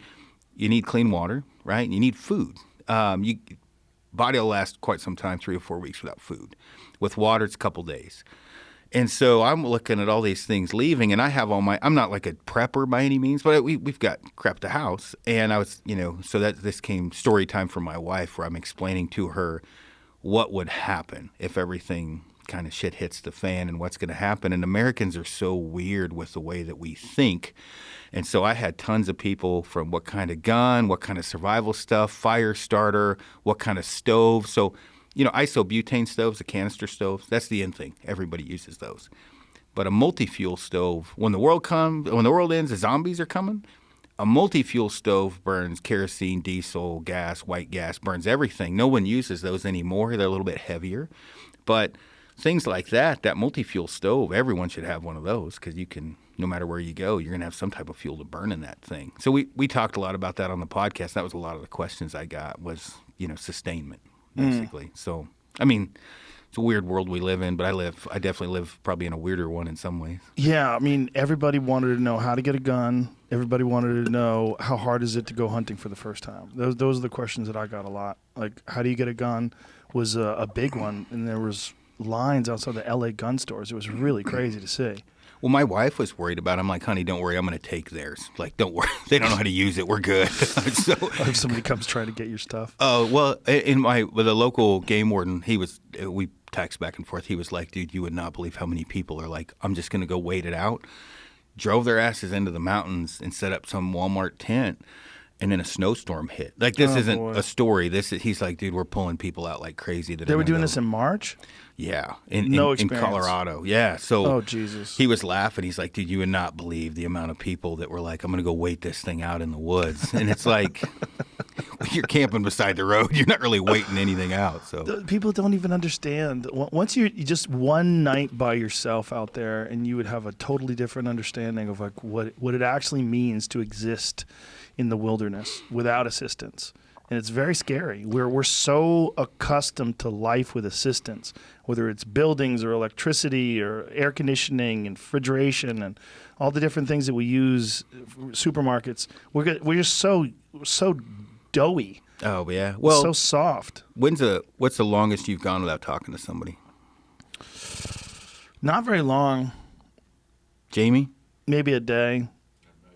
So you look at like alone, and I explain to my wife, I'm like, the gear they have is enough. Right? They have enough to survive. I was like, what kills people is they are alone. They don't have that many people to talk to, right? They don't, the fear, think about how many people are afraid of the dark, grown men. And then what to do if something happens, there's all that unknown. And that, to me, like, we go out for fun for 14 days, backpack in with what's on our back for 14 days, and we're choosing to do that and having fun. What about solo? What's your longest solo trip? 14. 14 solo. Yeah. And boy, you better not have any fucking skeletons in your closet. Man, I talk about this a long time. You want to talk about everything you fucked up in life. By about day 7, you're like, I'm a piece of shit. I should have done more for my kid. Why didn't I? Because you have 7 days to think about everything you've done wrong. And that's one thing that people really need to understand is getting right with, which I've tried to work on a ton, is just getting right with everything in life that, up until that point, like any wrongdoings you've made, any skeletons, just try to clean them up. Well, if you stay busy in life, you can avoid all your mistakes. You stay busy, you don't think about your mistakes. But when you're alone and you have downtime, that's when they creep into your mind. Well, and then sleep deprivation, water deprivation, food deprivation, all of that, along with, being alone, starts to take a toll on the human mind. And it's funny, you see. Same with alone, but same backpack hunt. I get thousands of emails. You know what? I'm going on my first backpack hunt, going in for 14 days. And I'm like, yeah, you're probably not going to go in 14 days, but that's your plan, right? You're going to go in about 3. Colorado loves you. You're going to donate $500 to an elk tag, and you're going to get in there, and you're going to bitch out, and you're going to head back out in about 3 days. We're going to take your money, and you're not giving it back. Is that the average? Yeah. 3 to 4. So a lot of guys think they're going to be able to do it. And what gets them, you think? What's the first thing that gets them? Other than mentally weak, right? That's the what gets them. That's the big one, right? Yeah, I mean, not to bring up Cam again, but he blew that up like it was fun, right? He's sleeping crazy. I have to say, he's not a gear geek, right? Cameron's just harder than woodpecker lips, right? Yeah. He's not a gear. When I say he's not a gear geek, he's so fucking tough. Like I talked about this in a seminar the other day. I used him as an example. He pushed this Gore-Tex bivvy, which is the worst thing in the world to sleep in. But he's so tough, he doesn't give a shit. Well, all these people are sleeping in it's a Gore-Tex coffin, right?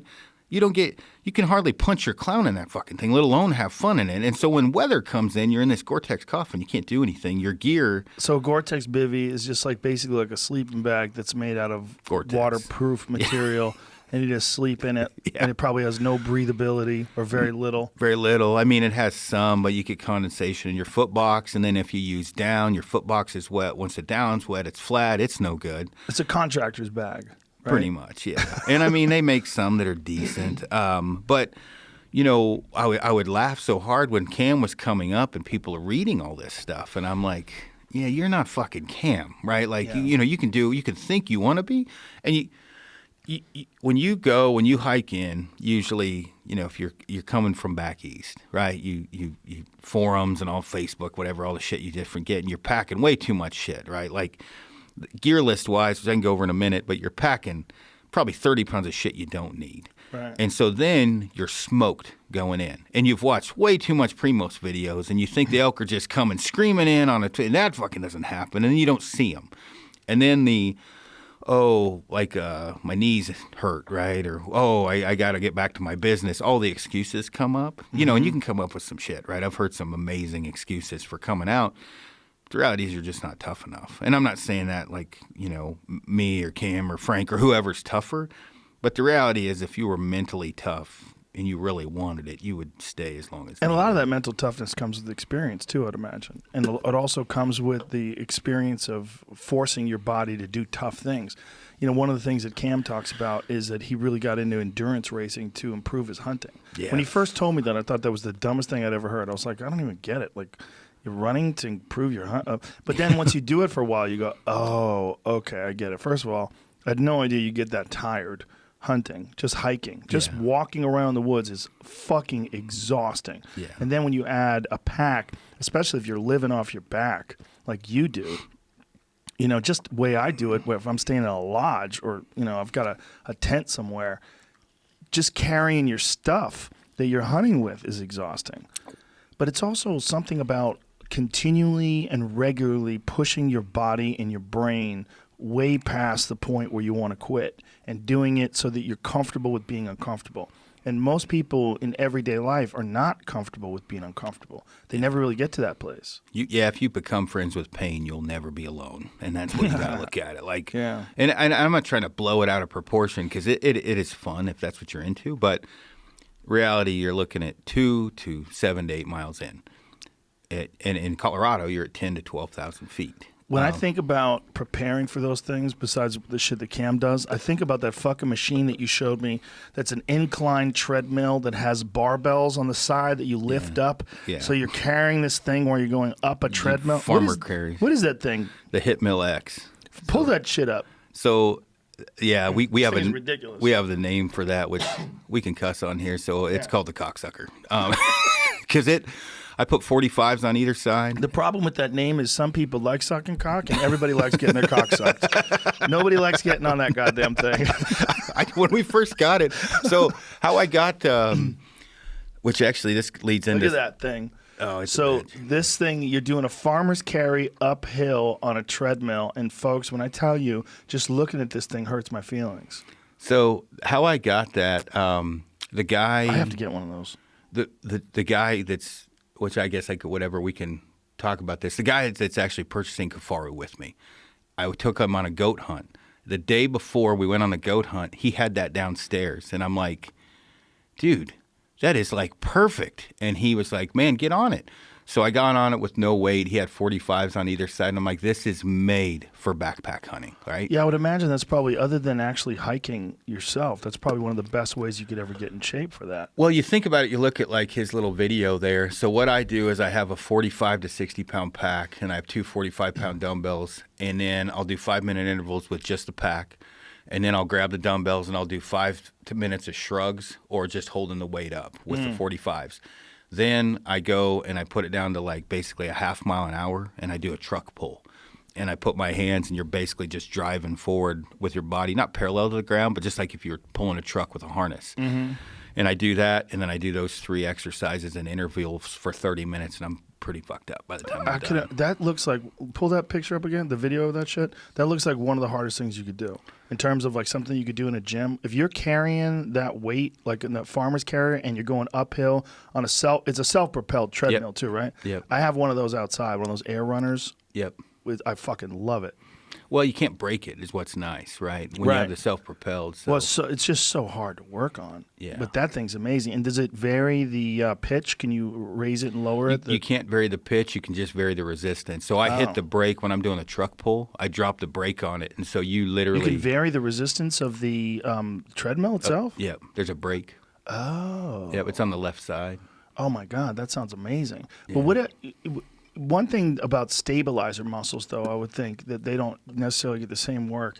What if you did it with... Do you remember those shoes that they got sued for? Kim Kardashian was promoting them. They're like real fat, smushy shoes. Yeah. And so they made you kind of stabilize while you were walking. Yeah. Yep. Yeah. I would think that those actually would be good to wear on something like that, because it would be... You know what a sand dune stepper is? Yeah, they suck. Yeah, in a good way. In a good way. Yeah. I got one out here. Yeah, they'll burn out the. Yeah. They work different parts of your leg. Yeah, right. Because you're stabilizing. Yeah, right. Yeah. And I would imagine like having a sand dune stepper type shoe on while you are going on that thing would be the ultimate. Well, you're right, and people do not think about that, and that's one thing that guys that just run on flat ground. Yeah. When you say a stabilizer muscle, whatever you want to call it, the left and right part of your shins. Mm-hmm. The first time you take a guy out that hasn't hiked side hills like 35-degree slopes with a 45-pound pack, their calves are smoked, and the left and right side of their shin bone is just toasted because they're not working those. And that lateral stability, people understand. That's why I'm not a runner, so I don't like running, but I train with a pack on and I hike everywhere. And so I do a lot of side hills just to get those muscles ready for that, because it's a different world and it'll KO you. I mean, you'll be down for a couple days because they're so sore and stiff if you never used them. And that treadmill does not help with that. But when I said like that, the sand stepper sucks, it's a good suck. Because it's a way indoors you can prep. Yeah. One of the ways I try to explain to people stabilizer muscles is upside down kettlebell press. I was like, take a kettlebell They can press fairly easily, like a 35-pound kettlebell. Most guys can press that overhead. Now take it and flip it upside down so that the handle is on the bottom and the kettlebell is above, so you got to balance that sucker out. Yep. And as you're lifting it, it's way more difficult to do. And that's using your stabilizer muscles. Yep. Another thing is those bamboo bars. Have you ever used one of those? Yeah. We put all those in. Well, some of that shit I copied from you, for my home gym. That's another one. Those, you don't realize how much those kick the shit out of you till you get them. Yeah. They're pretty amazing. It looks so easy, but when you got a bamboo bar, and I do it, I hang kettlebells with rubber bands. So I have like heavy resistance bands that are hanging the kettlebell, so it's all bouncy. Yeah. And so as you're lifting that fucker, it's Yeah. But that, really stabilizes everything, keeps everything tight. It's funny how much you can torture yourself with very little. I got that big rope, and my forearms, I got issue. Well, I talked to you about a tendonitis or whatever. So me doing the rope workout, I wasn't doing it. It was hurting my forearms, and so I turned that into a rope drag. I hooked one of my belts from Kifaru and hooked a harness to it, and I did that thing in half and wrapped it with Gorilla Tape, and I dragged it up and down my driveway. Fuck me, that's horrible. It's bad. But when I say bad, when you've kind of committed your life to backpack hunting, there's only so many ways that you can get rid. You just got to beat the shit out of yourself. To get ready. To get ready. So like, people think I'm crazy. We live at 10,000 feet. My wife drops me off the highway, and then she goes home and cooks. She goes with me a lot too. But How far is the walk? Anywhere from 2 to 5 miles, depending on where she drops me off. And it's getting a couple thousand feet. It's a climb. It sucks. But the best way, if you're not feeling like working out, is have your wife leave you in the middle of nowhere because you're fucking getting home, right? Right. Necessity. Yeah, necessity. And so when people don't, I try to put myself in a position to where I have to do something, if that makes sense. Because there's days you just don't feel like doing shit. I mean, right? So I just make my wife drop me off, and I'll tell her, I always say earn my day. I'm like, I got to earn my day, and I keep track of my steps on my watch. And so she'll drive my ass to the bottom of that fucker with 50 pounds, and she'll laugh leaving. I always tell people one of the best ways to make sure you do something is have a list. Just have a list of what you got to do today. Just make sure you're doing it. Just write it down. It seems so crazy, but if you don't have a list, if you don't have it written down what you absolutely have to do, man, you're going to slack off. You're going to find reasons why you should do less, or especially if you do like what I do is when I lift, I train myself for the most part. Sometimes I work with trainers. I work with a kickboxing trainer now, but most of my weightlifting sessions I do by myself. So I have to write out what I need to do. Yeah. And if I don't do that, then I feel like a pussy. Yeah. But if I have it written down, like today you're running 2 miles in the hills. Yeah. Today you're doing this. Today you're doing that. If I don't do that, it's you're not going to get it done. If you could just give yourself a manageable goal to start with, just real simple. Make sure, like, for every day this week, you're going to do 40 push-ups. You're going to do 50 sit-ups. You're going to just give yourself some kind of manageable goal. Get a chin-up bar. Do 20 chin-ups every day. Just do that. That's a manageable thing. Like, you can do that in 30 minutes. You could have all that done, and you're good. But if you force yourself to do that every day, man, you're going to feel real results. Like at the end of the week, you're going to go, fuck, I did it. And then you ramp it up some more. But it's all about writing it down. Yeah, I got a whiteboard. And Yeah. In fact, I wrote something on the whiteboard once, and a bunch of people, I think you and Jocko did a podcast, because the one day I just wrote on there, just do something. Right? Yeah. And I think you guys must have done a podcast and talked about that. Because people, I know not everybody has a free schedule, but even when I work construction, you can make time. Most people can make time. Now, I don't sleep that much, which isn't a good thing, but How many hours you get a night? I recently got up to 6, which is pretty good for me. I was at 4 for a long time. Damn. Yeah, but if you heard my day, right, Is it because you want to sleep 4? Were you getting up early, or is it just you have insomnia? I have insomnia. I just don't sleep. I go to sleep well. I just don't sleep for that long. And now it's when you wake up, is you waking up with something bothering you in your head, or you just fuck, I'm awake? I'm just like, fuck, I'm awake and I got a lot to do. And so, but it's gotten better to where I've been tracking it on the watch. I think you got a G-Shock there. That's what I used to wear. This is one of those ones, tracks my steps and calories and everything. So Is that a Garmin? Yeah, it's the fuck is this thing? Phoenix 6 Solar, I think. Does that work on solar power? It helps it. Yeah, helps with battery life. So I did not like the original because they died pretty quickly. Most Batteries, of the right. batteries. This one lasts almost like 3-4 weeks. Really? So, and the way that I navigate off an UTM grid coordinate, I don't need to leave it on very long, so it works. I can use it for a long time. So that work with navigation, how long will it last? Man, if you left it on, I would think, man, 3 or 4 days maybe. Really? So in that 3 or 4 days, it's supplementing with solar? Is that what it is? Yeah. Supplements. Wow. So That's fucking amazing. the way that I, navigate, which actually going back to the board, I can't agree with you more. Like I just write shit down, and it may be 3 sets of 50 crunches, 3 sets of 50 push-ups. Just make sure you do it. Yeah, and then check them off the list, Yep. right? And those are the days when I say I don't want to do anything. Those are the days my ass is getting dropped off the bottom of the hill because you fucking have to do something. Then Yeah. you're going to get home. But with the way that I navigate, and I give people crap about this all the time, right? You got a watch and a Garmin InReach and a GPS. You got all kinds of shit to navigate, and you don't know how to fucking use it. That's like a big pet peeve of mine. You got all this technology. You hit the easy button on everything. You never learned how to use it. And so I'm like a real stickler on land nav, like learning how to navigate to a certain degree and not just using a GPS. And so what I do is I use an 8 or 10 digit UTM grid coordinate and a map. And What does that mean? So the way the world was mapped, basically, and I'll try to explain this as easy as I can, from top to bottom, there's lines drawn around it, spaced. And then there's horizontal lines drawn around it.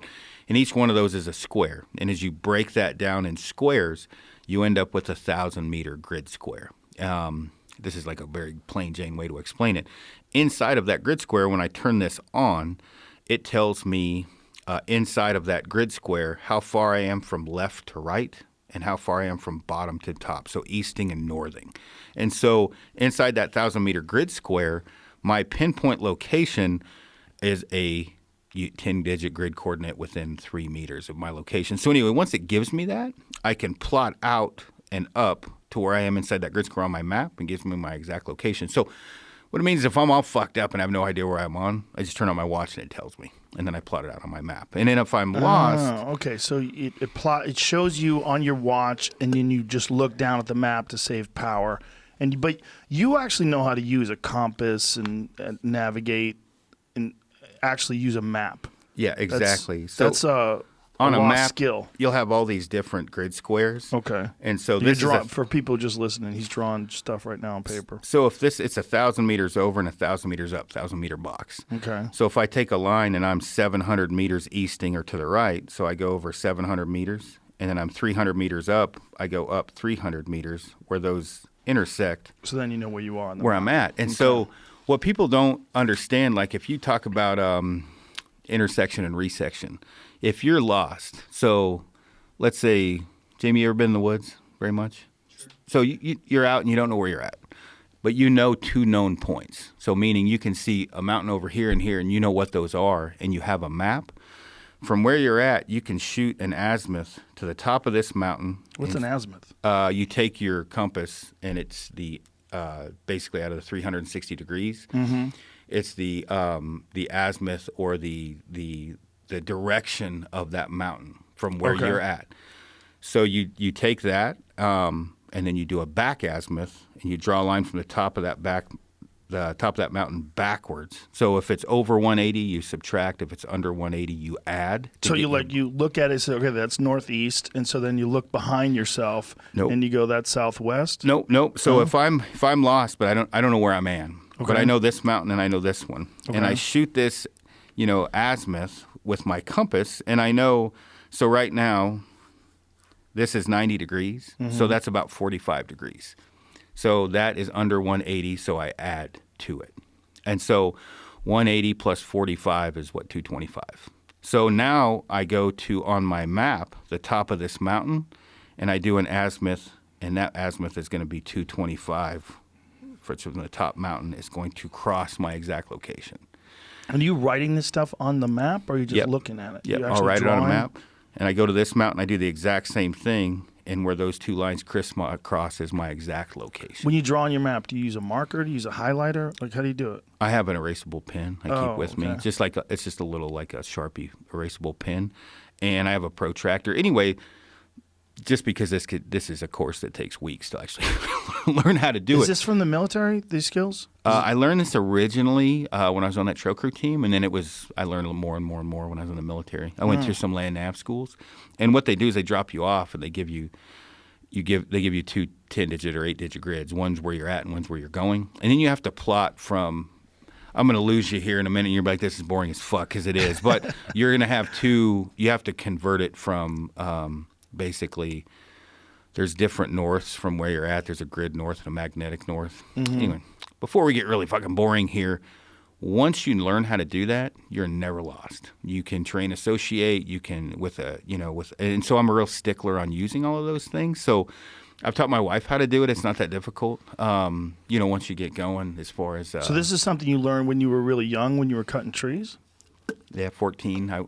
So you learned it then, and then you learned more. Have you been formally trained in this stuff, or is it just in the military, I was formally trained, and I went to a class, but I was so young I can barely remember when I was working for the Forest Service.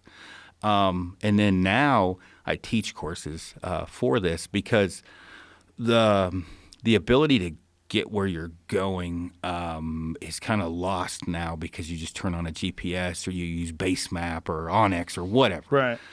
But the reality is navigating if you're in a hurry. So if you and I, were in the woods and we needed to get to a basin before dark, you're going to have handrails and catching features. You're going to have, if you can look at that map and see it in a 3-dimensional way, and I can grab my compass and say, hey, if we head northeast, the whole way half-ass, we're going to hit this creek, and that creek's going to intersect with a trail. I don't have to use my compass anymore, really. I'm going to shoot an azimuth, and I'm going to look at the farthest point I can see to where we need to go, that I'm going to be able to see the whole way. And that compass is going to go in my pocket. We're going to haul ass. Eventually, we're going to hit a creek somewhere, but generally where that creek's at, let's say a trail crosses it, there's a handrail and a catching feature there. Anyway, this is boring shit. But it's not. I can get there quick. But what's interesting is, like, very few people know how to do this, and this is a critical skill if you do get lost, and a lot of fucking people get lost in the woods. One of the things that you were talking about on your podcast once that I never really took into consideration was the fact that a lot of binocular holders, harnesses, have magnets on them. Yep. A lot of people love those. Like I've got one of those marsupials. gear. It's Yeah. nice. Yeah. But those can fuck with your compass. Yeah, you definitely have to hold it out. He was giving me shit because we partnered up with him, because he said my sales went down from you, dickhead. And I was like, dude, it's got to be said, right? I mean, Yeah, it's got to be said. Otherwise, people are going to die. well, it's funny because I have a compass I keep a compass with me all the time. Do I you have really? Yeah, it's fucking weird. I know. When I had a G-Shock, I had a compass beside it, watch. Yeah. beside it, a little Sunto. The thing is like when I was hunting Outdad in Texas, I don't know where the fuck I'm at, right? It's Texas, right? And we're on these huge. It's North Texas, so it's like big plateaus and that. Did you see that Paladero Canyon where we were at? It's like the No. Grand Canyon. It's fucking crazy.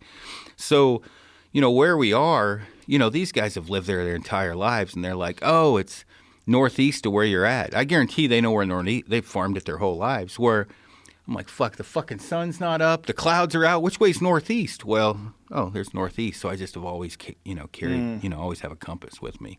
But being lost when you're young and almost dying, that'll help you probably want to learn too. Because when I was super young, wearing cotton and shit and snowing and rain in Oregon, and You got lost? oh fuck, yeah, I almost died twice. Really? Got How stuck old were out you? overnight. 11 the first time. Jesus Christ. Yeah. You were by yourself? Well, now I don't want to make this sound way worse than it was. I was a dipshit, and I was with my dad. He's probably drinking with his buddies, and I went after a deer and got all fucked up, and I couldn't find my way back. Whoa. When you were 11? Yeah, Oh, my God. I have a 12-year-old daughter. I can't even imagine. Oh man, my poor mom, right, dealing with the shit that she had to deal with me, because I was backpacking when I was super young, right, like backpacking all over the place, and I've always liked to do it. So you can imagine nowadays, like if my daughter at 15 said, hey, I'm going to go on a 4-day backpacking trip into the wilderness. I'd be What? like, well, fuck me, can I go, right? Yeah. Where with my mom, I had to deal with a lot of that as a kid. I was always super adventurous. I just think that feeling of not knowing if you're going to survive and then surviving, I don't want my kids to have that, but goddamn, that's invaluable. Well, right? I tell you, when we talk about it all the time. That's one of the reasons I have so much respect for a guy like Frank or Jake. They have no fear of anything. When you get to the point where there's no mountain, truly, no mountain too high, no valley too whatever, fuck it, the saying is, there's nothing that stops you. You will get out, and most people lack that. Meaning, if you've backpacked in whatever 6 miles, and as long as you can get the animal out, especially mule deer, you can pack it out, and you see a mule deer 2.5, 3 more miles in, and you have you're like, oh yeah, it's like going to 7-Eleven. We're going, right? There's not, and this is normal for any backpack company. I'd say Cam would say the same thing. There's nothing we can't get to. There's nothing we worry about. We have enough gear. It's a cool feeling, you know. I mean, I don't think about it anymore, but it's definitely helped put some animals on the ground. Well, it's also, there's a mindset that the hardcore backpack hunter has that they look forward to those challenges and overcoming those challenges. And then when those things happen, it's something that you have prepared for. So it's actually like almost like a positive experience. Yeah. And then you get out and you tell people, how far in with you? 9 miles. Wow. Pack it out in one trip. Oh, it was a big fucker. We had to take it twice. And I mean, I know a lot of guys have ruined their body doing that too, though. I know quite a few guys that have sustained injuries with a heavy pack. Dude, You know? I have like crazy stories. When one of our buddies, it was he and I, and he killed an elk, and we were 7.5 miles in, and anyway, he got on the ground. Yikes. Well, he's a younger guy, and we split it in half, and it was downhill the whole way. And I know I can pack you for infinite amount of time downhill. So I'm like, fuck it, it's downhill. I didn't want to come back. So we're having our little hobnob meeting that next morning. We're getting ready to go out. And that night I ate everything I possibly could, like drank water all night. And I picked up the pack, and I'm like, I think we can make it. Fuck it. If we can't, we'll just leave some of it on the trail, come back up. So I had 178 pounds legit. We weighed it in the truck. Oh, my God. And he had 184. Oh, my God. So on the way down, these aren't bullshit. No, this fucking probably took 10 years off my life. So we go on the way down, and I took his bow, and he took my walking sticks, and we're bushwhacking for the first 2 to the trail. And Frank and I went and reenacted this because I'm like, dude, I got to go see how bad this was, because I was in fucking spirit world like half the time. Dude, it was bad. And so Frank and I redid it, and we marked it out, and it was actually plus or minus right in that 7-mile range. So we get to the trail. I'm like, look, dude, I'm not leaving you behind. I'm fucking leaving you behind. I can't go this slow. I'm like, I'll get to the truck. I'll turn around and come back and grab you, because I was fucking hurting bad. And I called my buddy. You probably seen him on there. He's actually, I can't say his name. He's a SF dude. I call him. I'm like, dude, I need a pickup. I need you to come help us out. And he's hardcore motherfucker. He's like, yeah, I'll be up. Let me talk to my wife. I'll be up there. So I pass him on the way out on the trail, and I thought like a half mile to go, because I could hear the highway. And he's like, dude, you got like 1.5 miles. I'm like, are you fucking kidding me? He's like, can you make it? I'm like, oh, I'm fucking making it. Like, it's mind games now. Like, I'm not letting this beat me. And I'm like, but you got to go in and get my buddy. He's fucked up. So I get to the trailhead. I get the pack off. I'm laying in my underwear under the truck. And if I had an IV, I would have gave myself one. There's hikers. It was awkward, right? There's hikers, but I was like, fuck it. I'm done. So I'm just trying to get under. The truck was in the shade, and the wind was blowing. So I'm laying there literally just sprawled out 4 points of the compass, trying to cool off because I was worried about getting heat stroke. I get hydrated, and thank God, my buddy went and helped my other buddy. Anyway, he gets back, and he's like, dude, he was fucked up. And I'm like, how bad? He was like, when I got there, now keep in mind, my buddy did not know he had help coming. So he's on his hands and knees on the wrong side of the trail looking for water, and the creek's on the other side of the trail, and you can hear it. Oh, my God. So this is how... And again, I'm not trying to blow this out of proportion. It just happens, right? You start talking about cognitive skills, dehydration and everything. So my buddy's like, hey, dude, what's 4 + 4? Like, he's checking him. He's a medic. He's a 18 Delta. He's a medic. And he was fucked up. He hadn't eaten anything. He hadn't drinking water. His brain wasn't working right. And so that's just one example of how fucked up you can get from, you got to be careful. Like, you can do damage to your How body. long did that hike out take? I did about 1 mile an hour coming out. Wow, so 7-ish. About, yeah, it was bad. Fuck. But I'd give you an, That's so long. I could, man, when I was with Pinch, he's the sniper guy. He shot his goat he was one of those dudes who wanted to shoot it at 40 and in with a bow or 1,000 and out with a gun. I can't remember the exact yardage, but it was over 1,000 yards. So he shoots this thing across this glacier.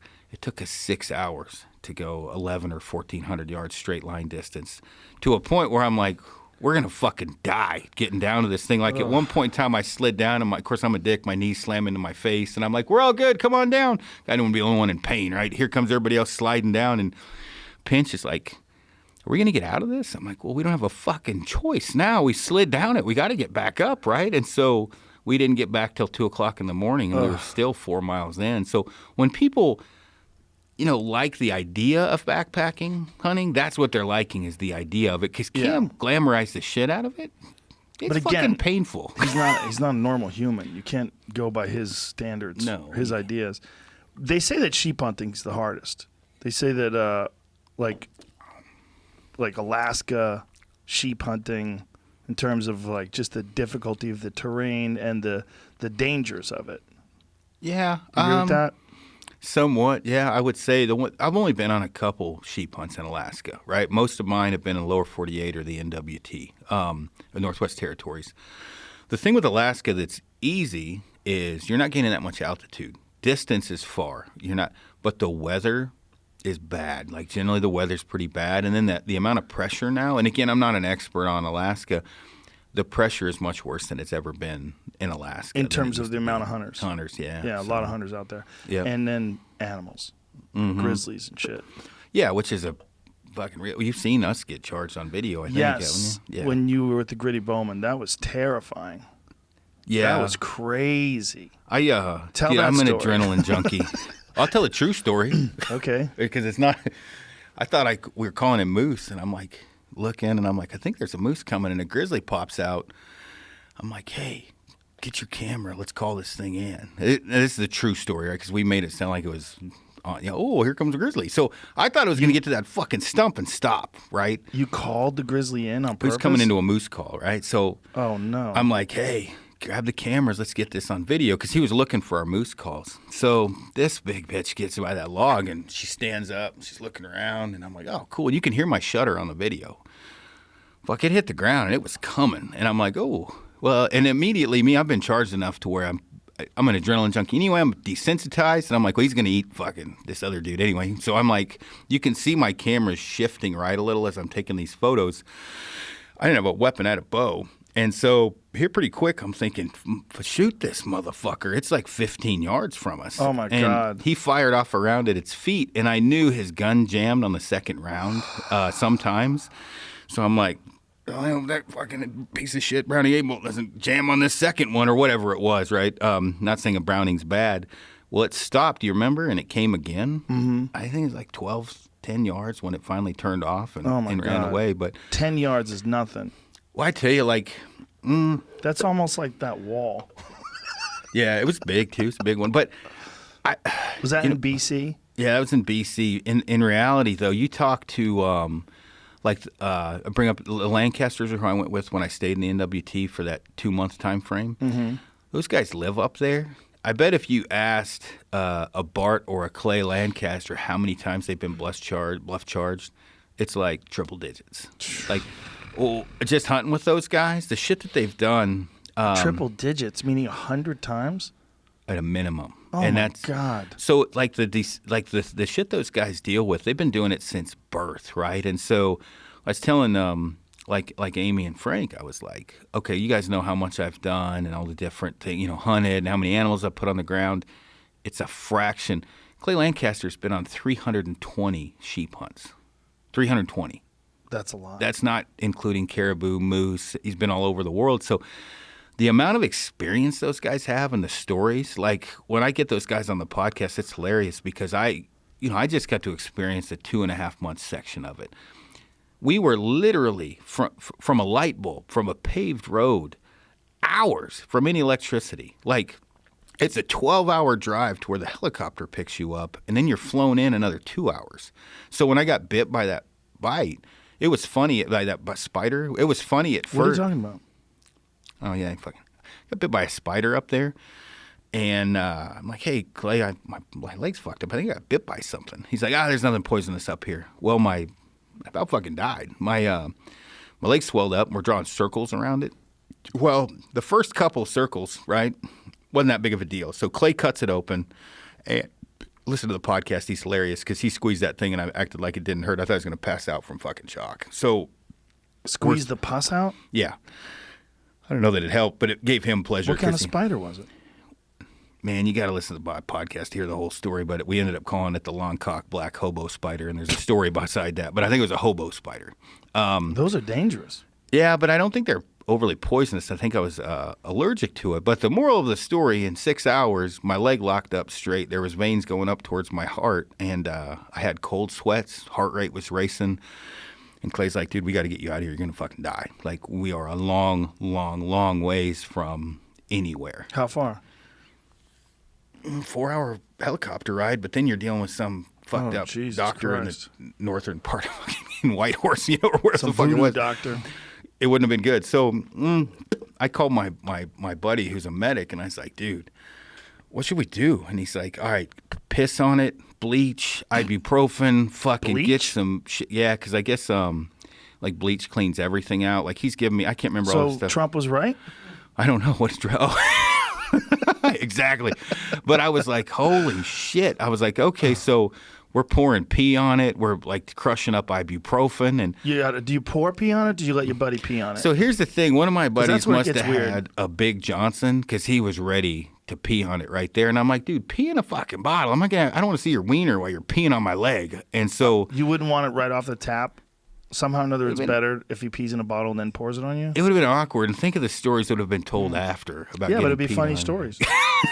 Well, either way, we were pouring pee on my leg. But if it was a matter of survival, isn't that funny that you'd rather have a guy pee in a bottle and then pour that pee on you than pee on you?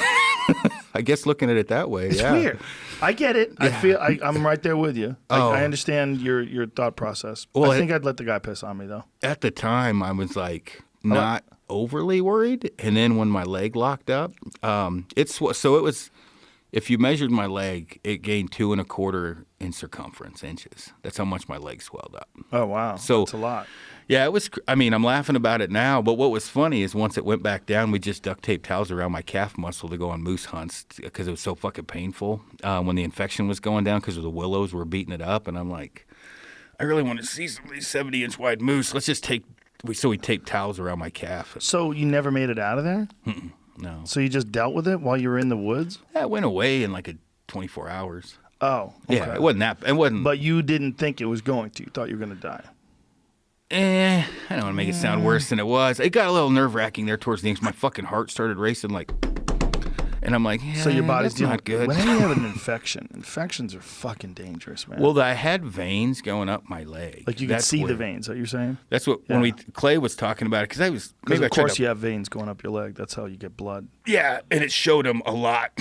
So they So were they were blue or something. looked like an Etch-a-Sketch going up my leg. dark. Yeah, dark. So you were worried that the infection was making its way to your heart. Well, from what limited knowledge I had was that is a pretty much sure thing you're gonna fucking die. Do That's you when carry I got nervous. any antibiotics with you or anything when you go into a hunt like that? I do when I go to Canada now because of their weird government. I shouldn't even say this. I have friends that'll prescribe them to me to take with me. Now, last in 18, I don't even remember. My hands looked like Deadpool's face from that milkweed or some shit. Shit that happens in the backcountry. What happened? So I'm on that mule deer hunt, and my hands are swelling up, and I don't know why. And they look like Deadpool's face. And I'm like, what the hell is wrong with my hands? I'm looking around like, what could be around me? It's not poison ivy, and my hands are swelling up like, remember that movie Big Trouble in Little China? Yeah. The Asian dude's hands swell up. And Yeah. Yeah, it looked like that. Well, as it turns out, it's hogweed or milkweed. I don't know, some fucking plant that does that. And if you Google it and you pull it up, it's fucking nasty. But if you want to Google hogweed on certain humans, it has this crazy rash inflammation. So my hands, it's affected by sunlight. It's worse. So I'm at 13,000 feet and I'm on the spotter with my hands in the sun all day to a point like And when, at 13,000 feet, the sun is way stronger. fuck yeah. Yeah, Like you get really burnt up there. use a solar charger, it charges up your shit twice as fast because you're that close to the sun. Is that really what it's from, or is it just a lack of? Oh my God! Look at that giant hogweed. Look at the hands. It wasn't good, let me tell you. So my Holy hands shit, look dude. like those ones in the middle. Blow that picture up in the right-hand corner. That is crazy. The one that you see, the large picture. Yeah, look at that. What the fuck, man? That's from hogweed? So go to the left. The one in the middle there. That's what my hands look like. The one in the middle. The left. Yeah. That one. Yep. They look like that. So Frank comes over and he's like, dude, what the hell is wrong with your hand? I'm like, that's a good question. So we come out because I dude, it was bad. And I go to so nasty. the doctor, right? And I'm like, I go to the emergency room and I'm like, hey, What does that hogweed look like, just so I know? It says some people have gotten 3rd-degree burns from it. Whoa. it's not good. Can we see an image? Yeah, it just looks like a little plant. I mean, Yeah. That's it? That stuff? That's beautiful. Yeah, and I was low crawling through that shit to Oh, go to my a mule deer. God. So, Giant hogweed and its toxic cousins. Wow, that's crazy. but those are the things you just don't think about, right? So I went and they gave me, I don't know, all kinds of steroid cream and shit, and it went away in a day or two, and we hiked back in. It just looks like a flower. I would have never imagined. I wouldn't So this either. is just, how did it get on both your hands? Your hands just rubbed up against it? Well, you figure there's big fields of it, and I've got my bow hanging, and I'm low crawling, and just like it would any weed. So to mitigate that, what do? Do you wear gloves? Is there something you can put on your hands? I don't know. I just Look how fucking tall that shit is. I just kept my hands out of the weeds the next year. Oh my God. Toxic giant hogweed plants show up in Duncan Lake. I don't know. You just made it too big. Lake Cowichan Gazette. Yeah. Where's that? Duncan? I don't know. Look at the size of that. It's like fucking 9 feet tall. It wasn't that tall where I was at. It was 3 foot tall, right about even with your hands. So Oh, perfect. yeah. So just that weed has like some sort of an oil or something like that? That's what they said. The Like a doctor. poison ivy type deal? Yeah. Well, it's funny because when I went, they had no idea. I'm like, hey, my buddy from Alaska messaged me. And he said, dude, I think that's hogweed. I'm like, what? I had the same reaction you did. What the fuck is hogweed? Googled it, drove across the road, Kaiser's, whatever, emergency room, things like right across the road from Kifaru. I drove over there and I'm like, hey, I'm all screwed up. And they're like, what it, they don't know what it is. And I'm like, hey, this is what I think it is. They Googled it just like we did. And they were like, oh, well, that makes sense because they didn't know. And then they gave me like this steroid cream to put on it. And I don't know, went away in a couple days. Jesus Christ. So between that and the bite, what was worse? Oh, the bite. The bite was that much worse. Fucking, I could have kept hunting with that. I just not just would have been knowing in what it pain. was. Well, we'd been in there 12 days. I'm like, it's about time to come out anyway. So we Right. came out. What was crazy, we came out a couple days. We go back in, and Frank's already got his deer. We go back in, and Frank, I thought his appendix burst. As it turns out, he just ate too much sushi, and it got clogged up in his stomach. But Frank is harder than woodpecker lips. We get on these 2 deer we're trying to get, and he's not getting out of the tent. And so Frank is not like that. And he's like, I hear him go, sir, I'm going to stay in the tent this morning. And I'm like, dude, you good? Now, keep in mind, Frank got pulmonary edema, and that dumb shit hiked out with pulmonary edema. He literally, his lungs filled up with liquid. And that's an altitude sickness, right? Altitude sickness, and that fucker hiked out 9 miles with pulmonary edema. Jesus Christ. When he got back, he'd cough, and it was like emptying a water bottle. So he's a tough individual. So I'm like, dude, this guy. I even texted Amy. I'm like, hey, Frank's fucked up. I might have to hit the beacon. Like I might have to get get help. helicoptered out. So anyway, I go over. I shoot this deer. So it was and just sushi? I guess I don't know. So where did you guys eat sushi? In Denver the day before? So I think what had happened, we had starved ourselves for 12 days, right? Dehydration, and he must In have the ate woods. in the woods. We came out, we all went out to dinner, and I think he ate all that white rice, and it just clung to his intestines like a woolly mammoth, because he ended up just having to take a big poop, right? But right in the That's it? middle, where your appendix is, he's like, it hurts right here. And I've had gallbladder issues. I passed a kidney stone like 6 miles in. So I was like, his appendix is erupt. He's going to die back here. And so it's to show you how the moxie that Frank has. He drug his ass out of that tent and filmed me shooting that mule deer. And he hobbled his ass over there after I shot it. And it's a fucking 1.5 miles from where he's glassing, flagging me in. And he just sat by the deer. I cut it up, whatever. And I'm like, dude, I'll get most of it. You good? And he's like, yeah, I'm okay. I'm okay. And I'm like, I can tell you're not fucking okay. Like, you're in pain. And he made it out, and then he took a giant poop, and everything was okay. But I thought he was gonna have to hit the beacon. That's so bizarre that it was just from rice and poop. Well, we're not doctors, but that's what I chalked it up to. Yeah, he was maybe in fucking food pain. poisoning. You sure it wasn't food poisoning? He wasn't puking. That was the only thing. But again, I'm not a doctor. But every time I've had it, I've puked. So those are the worst experiences. What about injuries? You ever get like really hurt out there? Trying to think. The kidney stone, that was a bad one. You had to piss that out? Oh fuck, that was horrible. How I big was didn't it? know. I'll tell the quick version of it. I think I was 10 days into a hunt and I shot a mule deer. Were you And- dehydrated? Fuck yeah, I was dehydrated and I peed blood.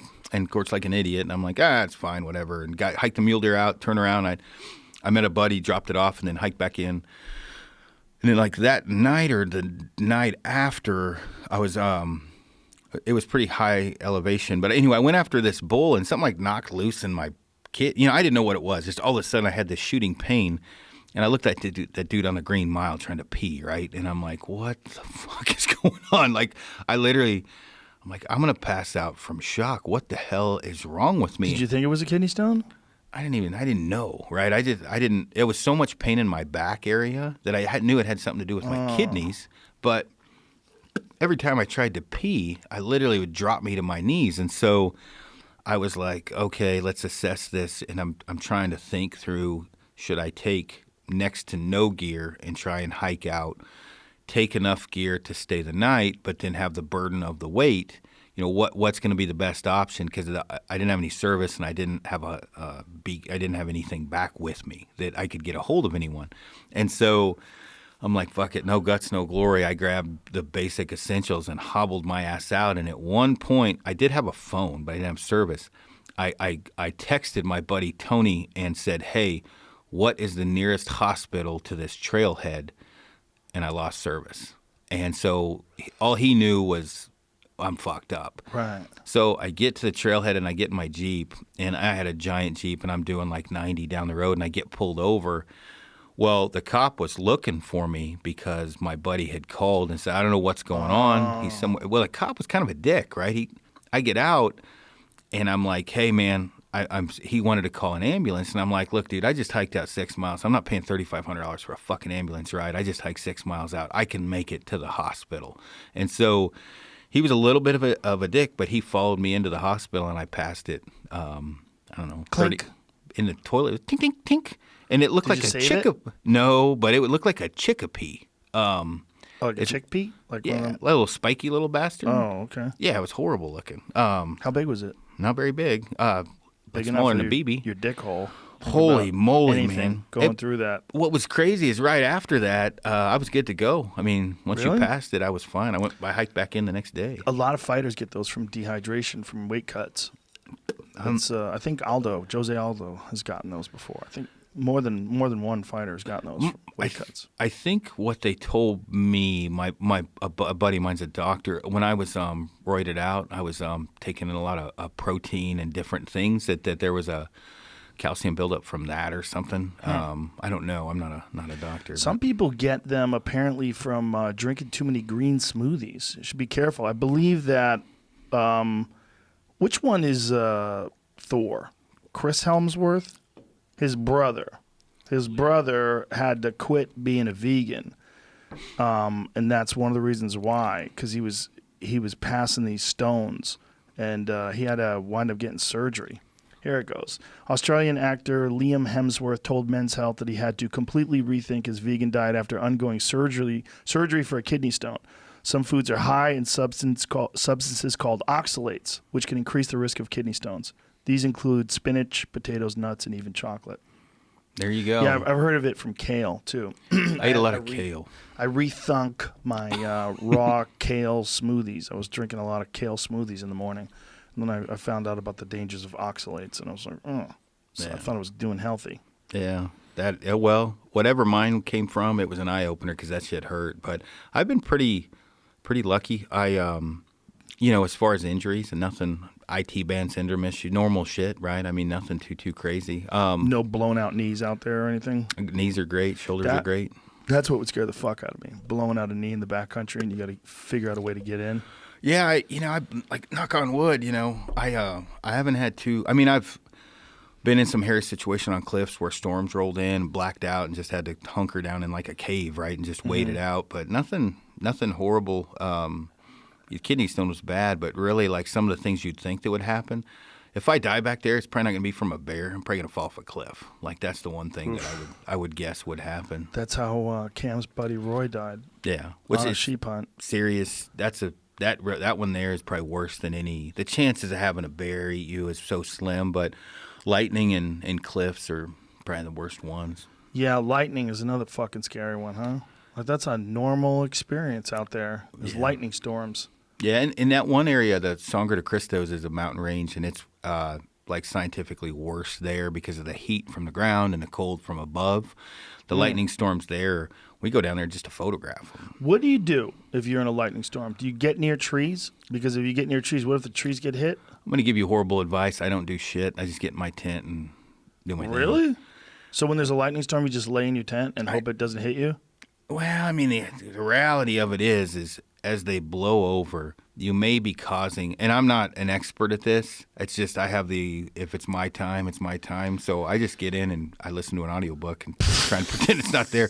And that is probably horrible advice, but the reality is my buddy. What audiobook would you listen to when you're almost dying from a lightning storm? The Crow Killer, Jeremiah Johnson. Oh, damn, you're getting serious mountain man. Yeah, I'd listen. That one helps me go to sleep. That dude's voice is what helps me go to sleep. So, but my buddy, which I don't know if I can say his name because he's on an ODA team, him and his buddy, this fucking guys get hit with lightning in the spot where we killed a bull, and he texts me. And he said something about this reminded me of, I think he got hit with an RPG or something. And I'm like, well, dude, are you good? That's a hell of a build-up to a story with no finish, right? He's got scars where the lightning came out of its. Oh, no, that's where it entered. And then it blew the front of his buddy's shoe out. What? Fucking they hiked out. Hit him in the back and blew his buddy's shoe off. Because they hit them both at the same time.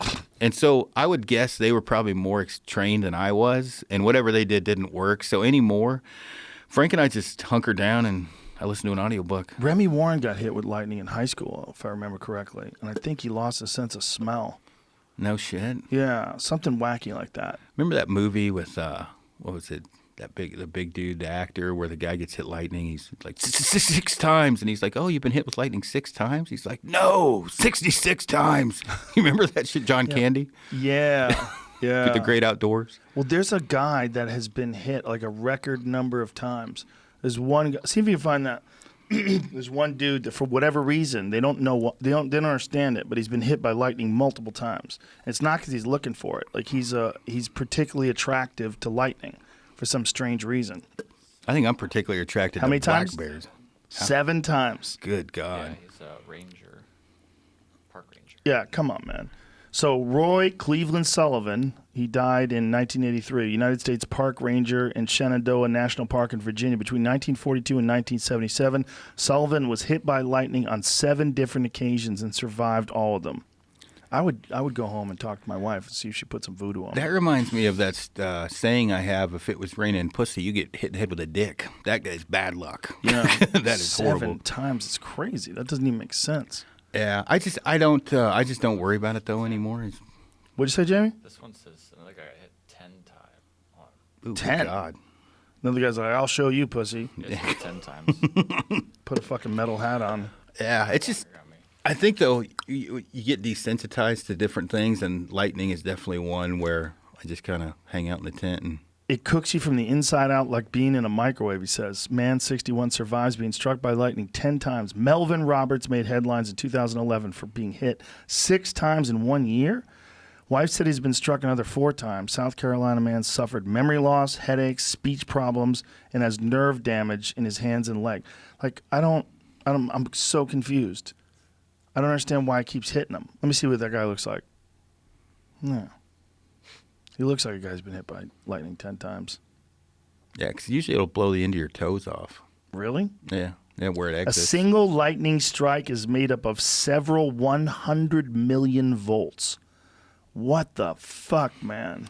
Yeah, we've been on in lightning strikes where they hit trees close by. It just blows them up into shrapnel. It's pretty wild. How does it not kill people? Yeah, that's where it exited the toe. Oh, Jesus Christ. Nerve damage in his leg and foot as a result of the lightning strikes. Mm-hmm. That might change your idea. It says Roy Sullivan is the current world record holder. Yeah. And then he was hit 7 times, the guy that we were talking about. He died in 1983 by his own hand. Oh, no. That's not good. Yeah, you got to wonder, like, what's left after you've been hit 7 times? Like, your shit must be scrambled. I don't know, man, but those are the things that'll probably get you, like talking about, bears is like the last thing I worry about. Lightning's that's a real problem. What, is there a way to get it to hit something else? Like, if you're in your tent, would it hit the tent and not you, or would it just go right through the tent? I think it'd go through the tent. I saw it hit an old-growth tree once and blow a 180-foot-tall tree into pieces, and I'm like, oh, that did not look appealing, as a kid. You watched it happen? Yeah, and that's not uncommon either. If you have service, you can see where it's going, right? Like the one that passed 2 years ago, I knew Frank was fucked because it was going by me literally 400 yards, and I'm watching cloud to ground, and I'm like, wow. Texting Frank, I'm like, dude, buckle your shit up, it's coming. And it went right in front of me and over Frank. And, Frank's so funny. He literally called me. He's like, I'm okay, sir. And I'm like, how'd it go? He's like, that was not cool. And he had video of it striking, all around him. But the thing, he said, is where's he going to go? Because he's just running into a storm, right? You're not going to outrun it. What do you do? What are you supposed to do? Are you supposed to go near trees? You're supposed to get into depression and hunker down is what you're supposed to. Into a depression, like some sort of a valley? What's it say, Jim? I was reading through Roy Sullivan's Wikipedia. It says he got struck 2 other times, once when he was a kid, but it didn't hurt him, so he didn't claim it. And then another time his wife got struck while he was helping her with the clothes, but he didn't get hurt that time either, so I guess he didn't claim that time. What, is he a fucking alien? Like, why would one guy get hit so many times? I'm trying to read why it says, but there's no reasoning why or anything like that. That's so weird. Like, what about a person's biological makeup would be so different that lightning would be attracted to them? I don't know. He's got some serious static electricity. The thing is, like with, the more you're out there, epic shit happens. Well, I guess you might not consider it epic, but I mean, the more he's a park ranger, so. Right? That's what I mean. Yeah. Like you're out there, and then you think about how much time I'm out there. Crazy shit's gonna happen if you're in the woods a lot. I mean, the Wolverine. Yeah, it's a 1 in a billion chance for that to happen. I mean, that's literally. But the more you're out there, shit's gonna happen. Well, Jordan's story about the Wolverine stealing his moose fat was hilarious. I know. He had to one-up me. I was giving him shit about that, right? Like, he's one of the only guys in history to shoot one with a recurve, and he basically killed one with a hatchet. I'm like, you son of a bitch. But he said he couldn't eat it, though. He said it was disgusting. Yeah, it's I had a lot of people. Well, you asked me too. I had a lot of people ask me, and I was like, yeah, I'm not eating that fucker. It's nasty. But they're, talking with coyotes and stuff. I think Ranella ate a coyote. Yes, him and Remy Warren, they cooked a coyote, ate it. It didn't seem that bad. It seemed edible. It's not for me. I don't. What if you were starving? Starving? Yeah. Oh, yeah. I was just saying, I've eaten marmot on purpose. Marmot tastes good. You don't want to eat the old ones; are not so good. Like a marmot's like a rodent, right? Yeah. Those taste pretty good. We call it Rocky Mountain fish and chips. We catch cutthroat and brook trout and eat marmot. They're really that good? No, they're not that good. But I've had beaver. Ranella cooked up beaver and it was actually pretty good. It wasn't the tail; it was the hindquarters. Oh, no kidding! Yeah, he cooked it. It was like a beef stew. He braised it and then slow cooked it in a crock pot. It was actually very good. Like, we were stunned. It was quite delicious. Yeah, I've had beaver, but the tail more than anything. Tail's weird, right? Fat. It is. Which I was going to say it's very fatty, is what it is. But yeah, it's like a fat sandwich. Yeah, I mean, I get the idea of they eat what you kill or whatever, but I also get the idea that wolverines eat the shit out of. They'll clear a basin of mountain goats and sheep out in a minute. Did you hear the whole story of that? Fucker bit the arrow in half on the 3rd arrow and charged me after biting it in half. Jesus Christ! Yeah, it was pretty crazy. It was cool. It's a wild little animal, man. I mean, they're in the badger family, and that honey badger don't give a fuck is pretty famous. Oh, you know how many memes I got? A honey badger don't give a shit. Oh fuck, it was crazy. It's a wild little animal too, just the way it looks. It doesn't even look like a real thing. Yeah. Well, it was crazy because they were fighting when we saw them, and so we stalked down in on them. I was like, figured we were 30 yards away, and all of a sudden we heard, and I was, Jesus Christ, they were like 14 yards away. Yeah, I've seen them chase off wolves from kills. It's crazy. I've seen them in video, at least. Yeah. It's a wild little animal. It's just so funny how something so small can be so ferocious. Look at that fucker. Look at that face. Yeah, I saw it like at 6 yards on my 3rd arrow. That's a honey badger. Yeah. Wolverine's real similar. Yeah. but just any kind of badger. So it's such a strange animal. They are. And I guess there's a lot of them up in that mountain range. Well- Because I know they encourage you to, whatever, shoot them because they're hard on the ungulates. So Do they encourage you to? They encourage you to take them out because they kill the. Look at that one with his mouth open in the middle, low down. Yeah, look at that. Fucking A, man. Yep. Their faces. Look at his fucking face. That doesn't even look like a real face. Dude, I should send you mine. You can put it in here. And like every The time head? you look at it, scare the shit out of you. I kept the whole hide. I just, when we were in there, it was like. Send it to me. I'll put it right there next to that chimps. That fake. This thing. This is Shane Against the Machine on Instagram made me this. Oh no shit, Yeah, that's badass. It's a chimp skull that he made out of Zildjian thimbles. No, it See, looks look, like it says Zildjian on the back of it. reminds me of that movie Congo. Oh right, yeah. The bad gorilla. Remember that? The mean monkeys? Yeah. Do you know why you know what's interesting about that? That's a Michael Crichton book, right? Isn't it? Michael Crichton. Crichton, yep. What's interesting about that is I thought he was just making that up, but there is a giant chimp in the Congo. There's a giant. They call it the Bondo ape. It's huge. It's like 6 feet tall. They've caught him on camera traps. There's I think he's from Sweden or Switzerland, I forget, a wildlife photographer named Carl Amon, and he was obsessed with these things. He saw one once, I believe, and then he set up all these camera traps. He spent years in there trying to document this thing because there's an enormous chimpanzee, like a subspecies of Good chimpanzee that lives in the Congo in this place called Bili. And you got photos of it? Yeah, they have photos. They have camera traps. These two guys who lived there shot one near an airfield landing strip. It's huge. It's Yeah, like a think 6 foot tall chimp. Be equivalent of seeing Bigfoot, right? I mean, Yeah. if I ever saw it, I'd certainly want to go find it more. I don't necessarily think Bigfoot exists, but if I saw one, I'd certainly want to go find it. This one's really trippy because it sleeps on the ground like a gorilla. It No nests. shit. Yeah, they nest on the ground, and they caught one eating a leopard.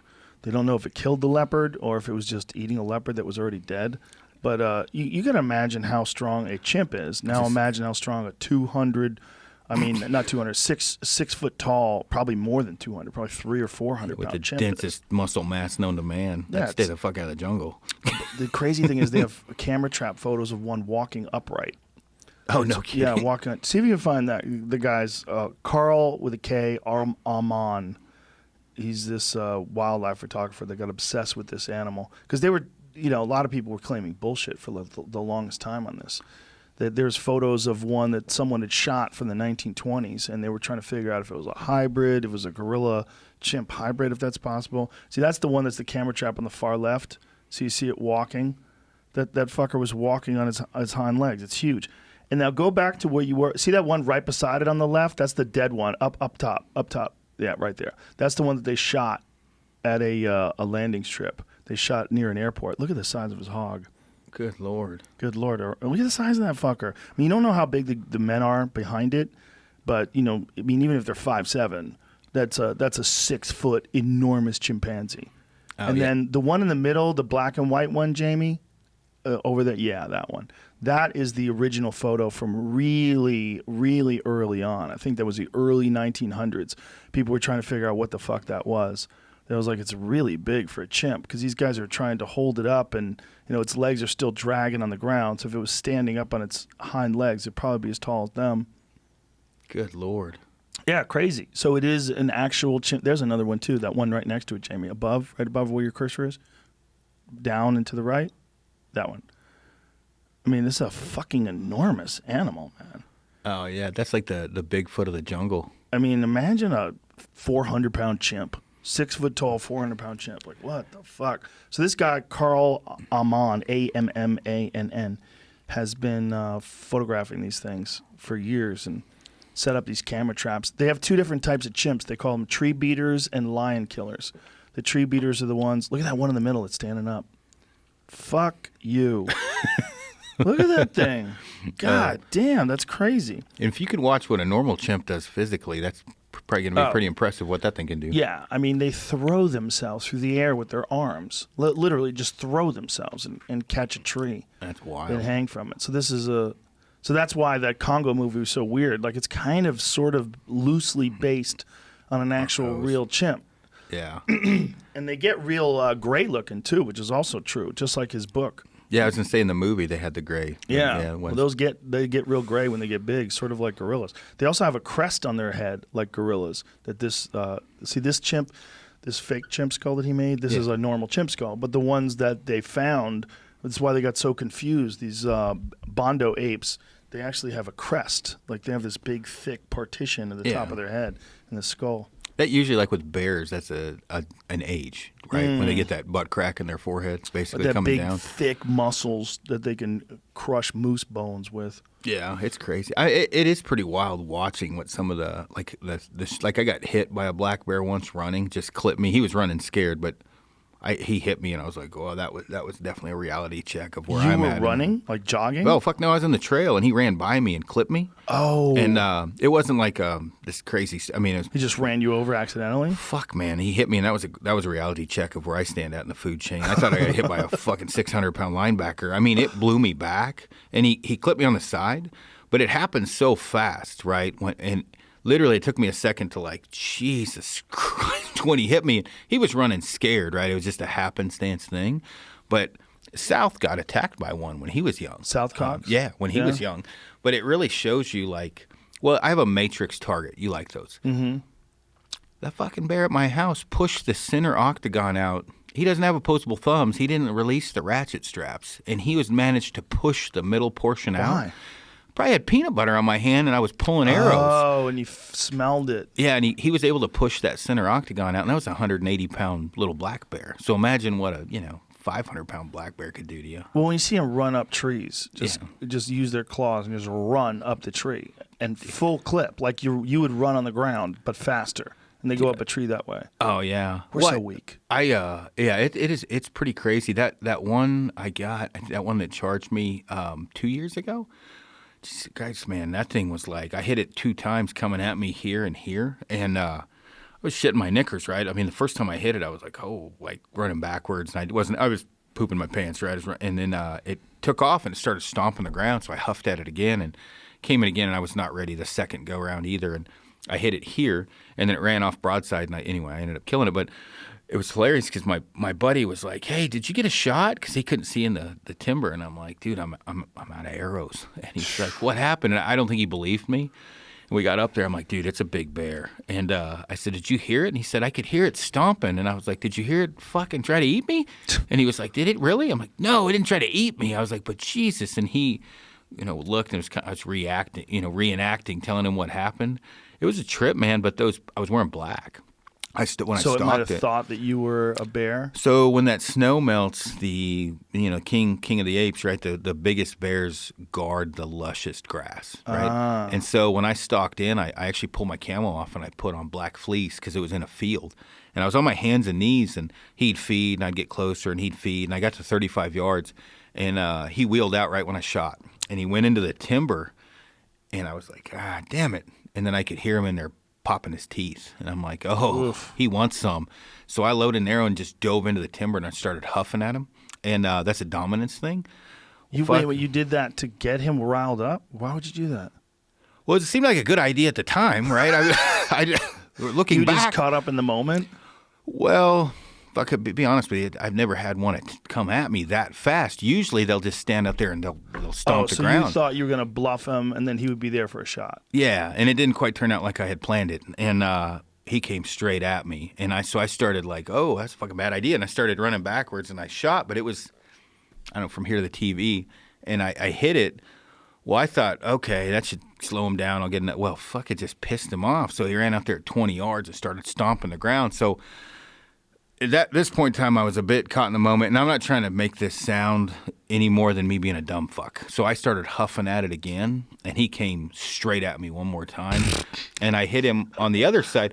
Well, what was funny is Gary, is like, hey, did you get a shot? And I was like, yeah, dude, you would not believe this. And you could tell he was like, yeah, whatever. We get in there, and this thing's got one arrow sticking out of here, one here, and one through the lungs, and it was, I don't know, it was fucking crazy. He's 7'4". It's a weird animal to eat too. The rivets taught me how delicious they can be. They're good. John and Jen Rivet really know how to cook them, and especially on a Traeger, they'll smoke cook. That's what we slow did. Cook a ham.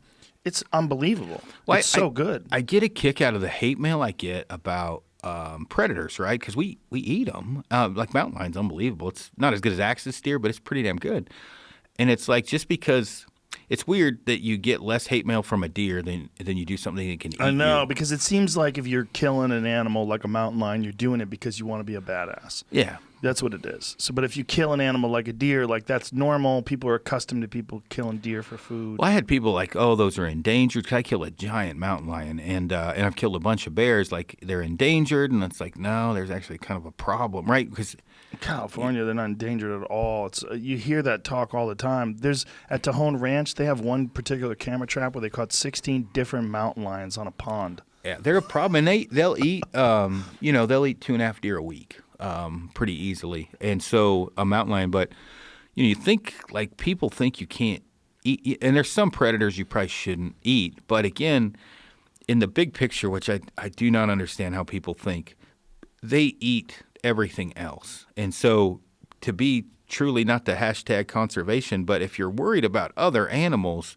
you have to keep everything in relative check. Yeah, there's a weird thing that people have, though, when it comes to predators. Like, there was a woman who ran an alpaca farm in Malibu, and she had this one particular mountain lion that had found her farm irresistible and slaughtered a bunch of them and killed a couple of goats, too. And she got a depredation permit to kill this thing. Mm-hmm. And the amount of death threats that she got when they found out that she was going to kill this mountain lion, or was told that she got a permit where she could hire someone to take this mountain lion out.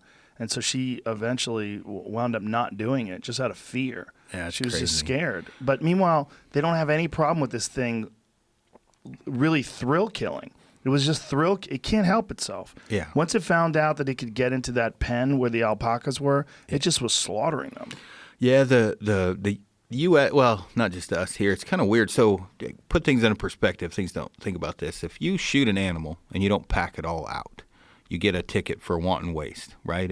And honestly, I mean, what do they do about like rib meat? Do they call them on rib meat as well? Every state's different. So in Colorado, you have to take 4 quarters and neck meat. Some places you don't have to take rib meat. Some places you do.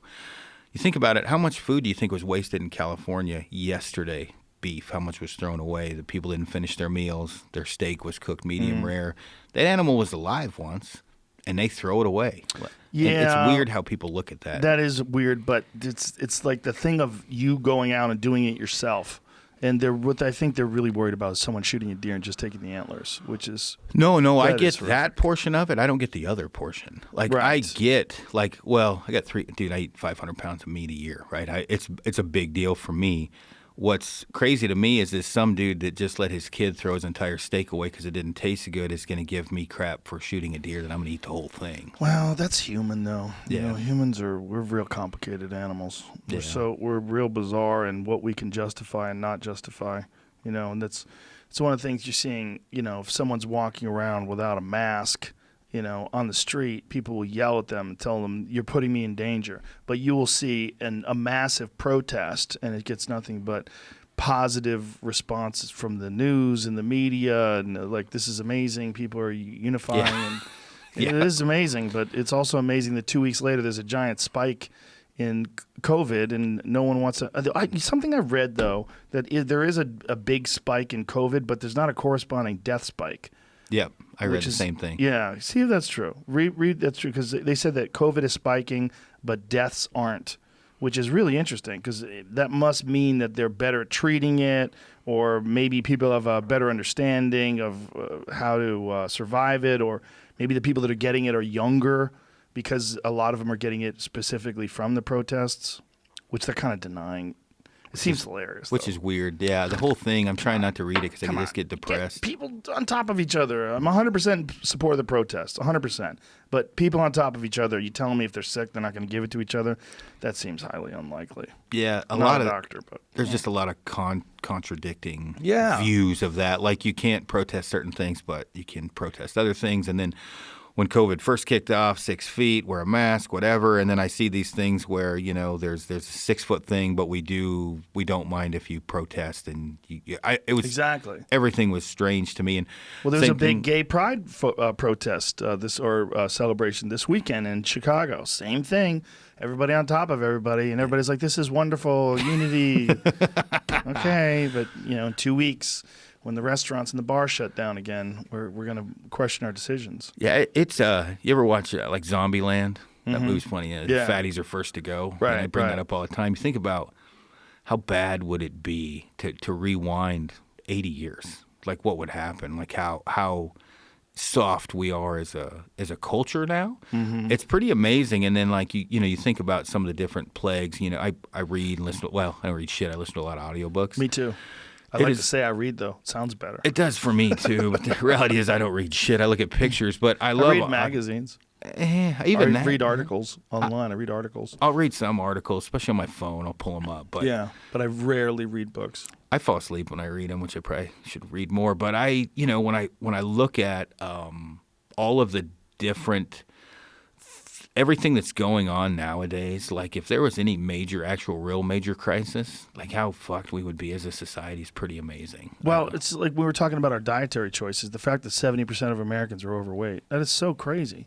Yeah. That's so. This is such a weird time in terms of how easy life is without pre-COVID. Yeah. And that people had gotten accustomed to this soft way of living. Yeah.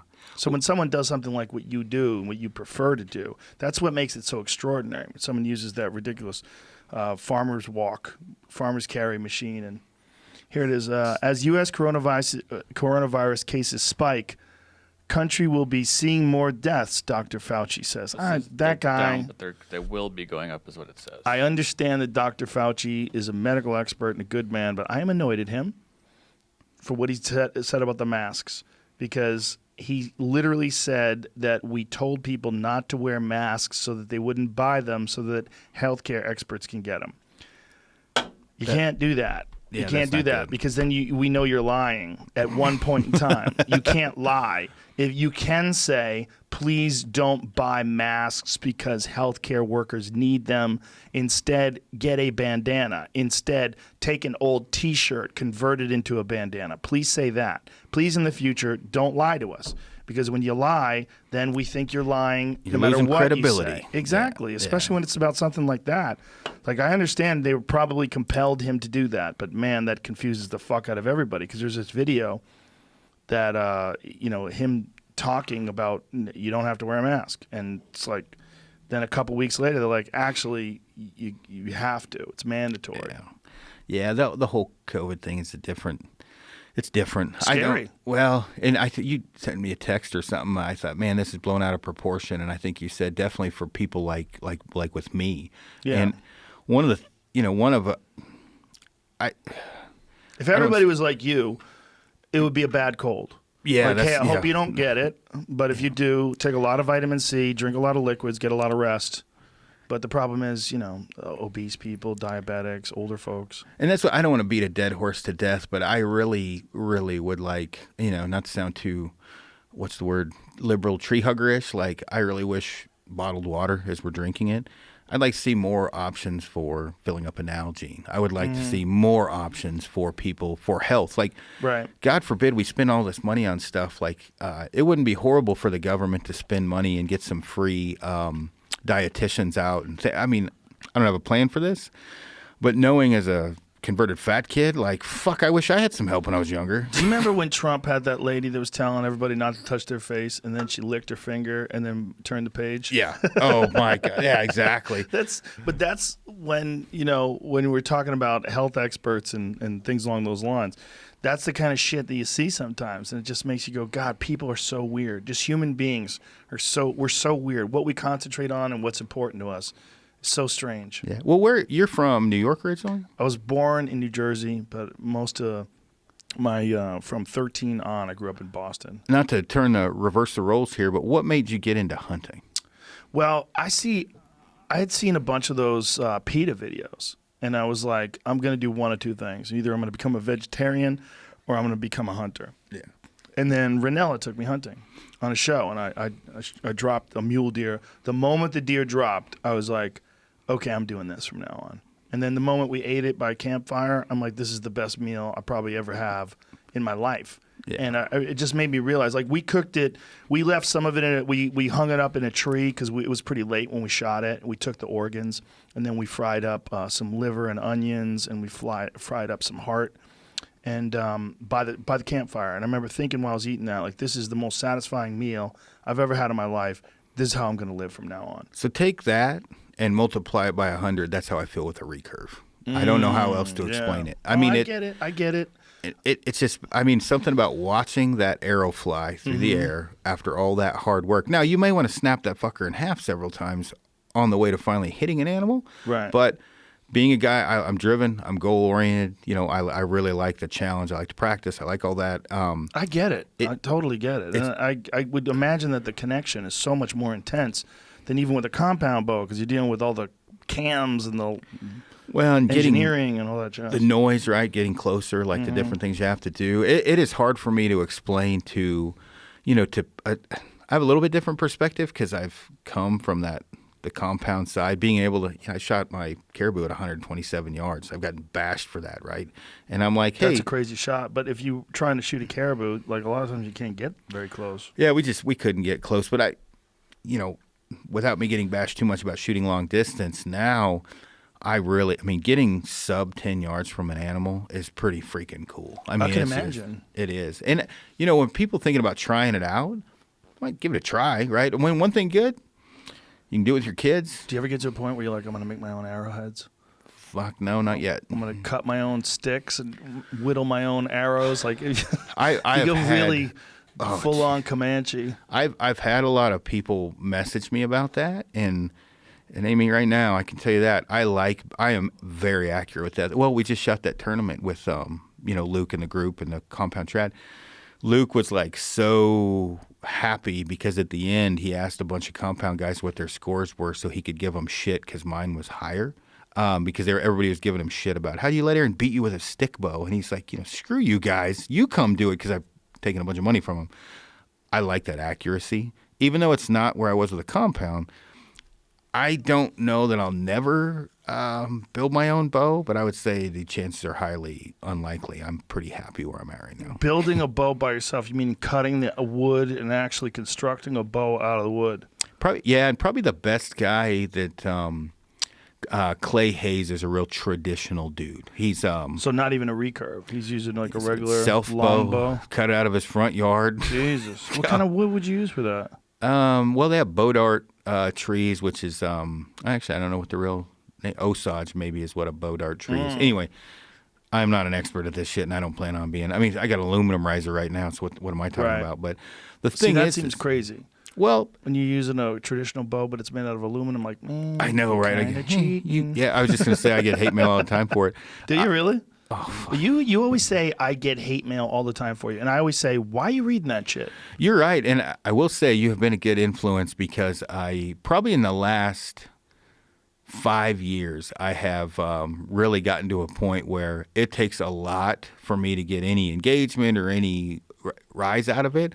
I just read them and laugh because I'm like, yeah, well, whatever, that's your opinion. But the problem is with me, or not problem, I answer so many tech questions. I try to be super involved with our customers as well as guys that need help. So you have to read some emails. And some of them I just Instagram laugh messages. At. But yeah. I will say like that stupid trad vein I came up with, it's not stupid. I thought that would be good for the community. Fuck no! Like I got so. I don't know what you're talking about. It's just it's a vein you can shoot out of a. You mean the feathers for people that know the feathers for the arrows? So feathers are for generally traditional archers shoot feathers, and they do that because it has to contact the riser and it flattens out easier. Flattens out, so it's more accurate. Yes, exactly, because you don't get the bounce off the shelf. Right, like you would with a plastic vein, like you do with a compound bow, because it hits the shelf and bounces. You get contact, bounces off. So I had that goat hunt. I got a hold of the guys at AAE, and I was like, hey, let's get this. I don't care if you sell them. I just want them.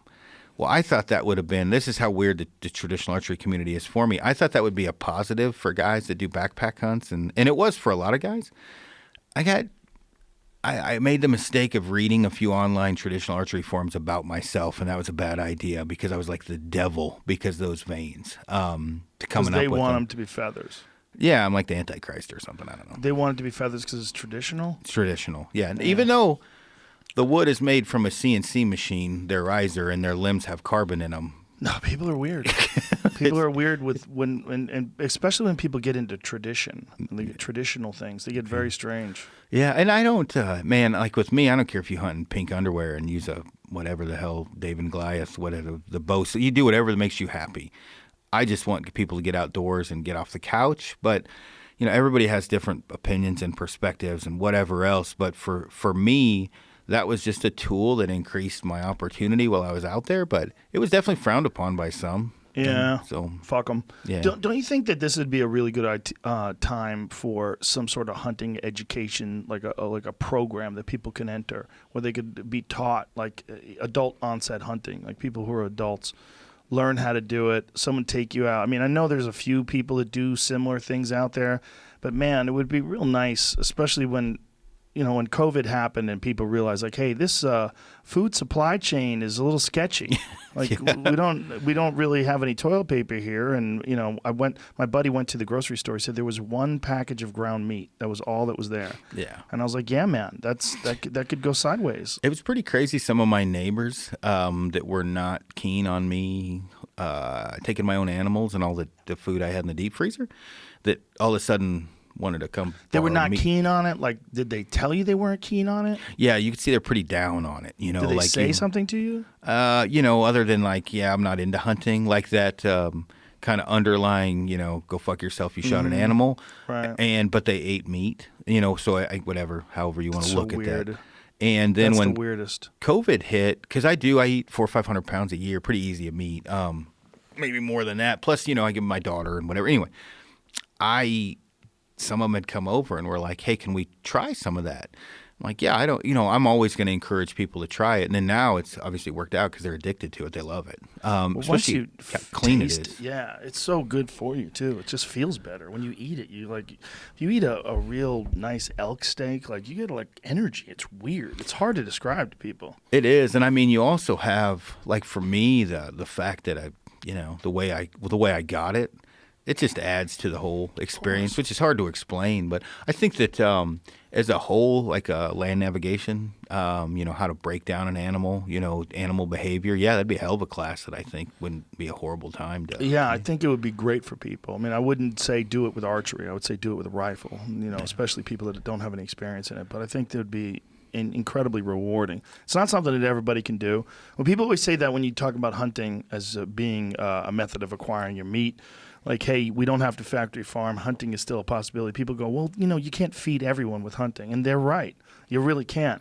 But guess what? Everyone's not going to do it. Yeah. It's like everything else. It's like, the whole world can't go to jiu-jitsu class. It would be too packed. Yep. Well, that's good because most people are not going to do it anyway. It's too hard. Yeah. It's the same thing with lifting weights. It's the same thing with yoga. It's the same thing with anything that's difficult.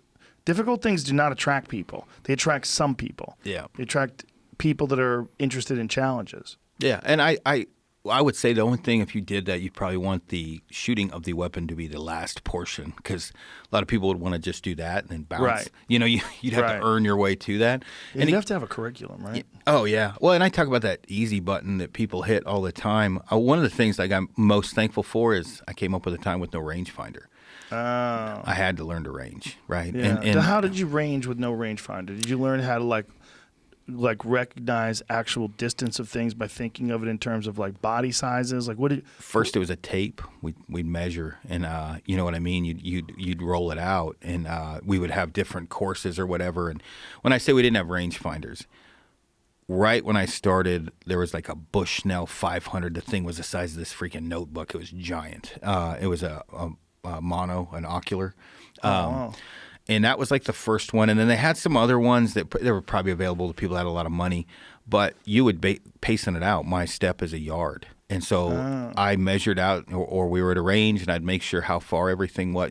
I would pace it out. So I would guess the yardage, and I would pace it. Guess the yardage, and I would pace it. I've heard of archery competitions where they don't let you use a rangefinder. So here's the thing with that. And so we talked about Levi before. Levi Morgan has shot higher scores at times on unknown 3D courses where the known 3D course had shot a lower score, and those guys had rangefinders. That's how good that dude is. So when you say unknown, you mean 3D courses where you can't use a rangefinder. So you're shooting at targets and you have to guesstimate.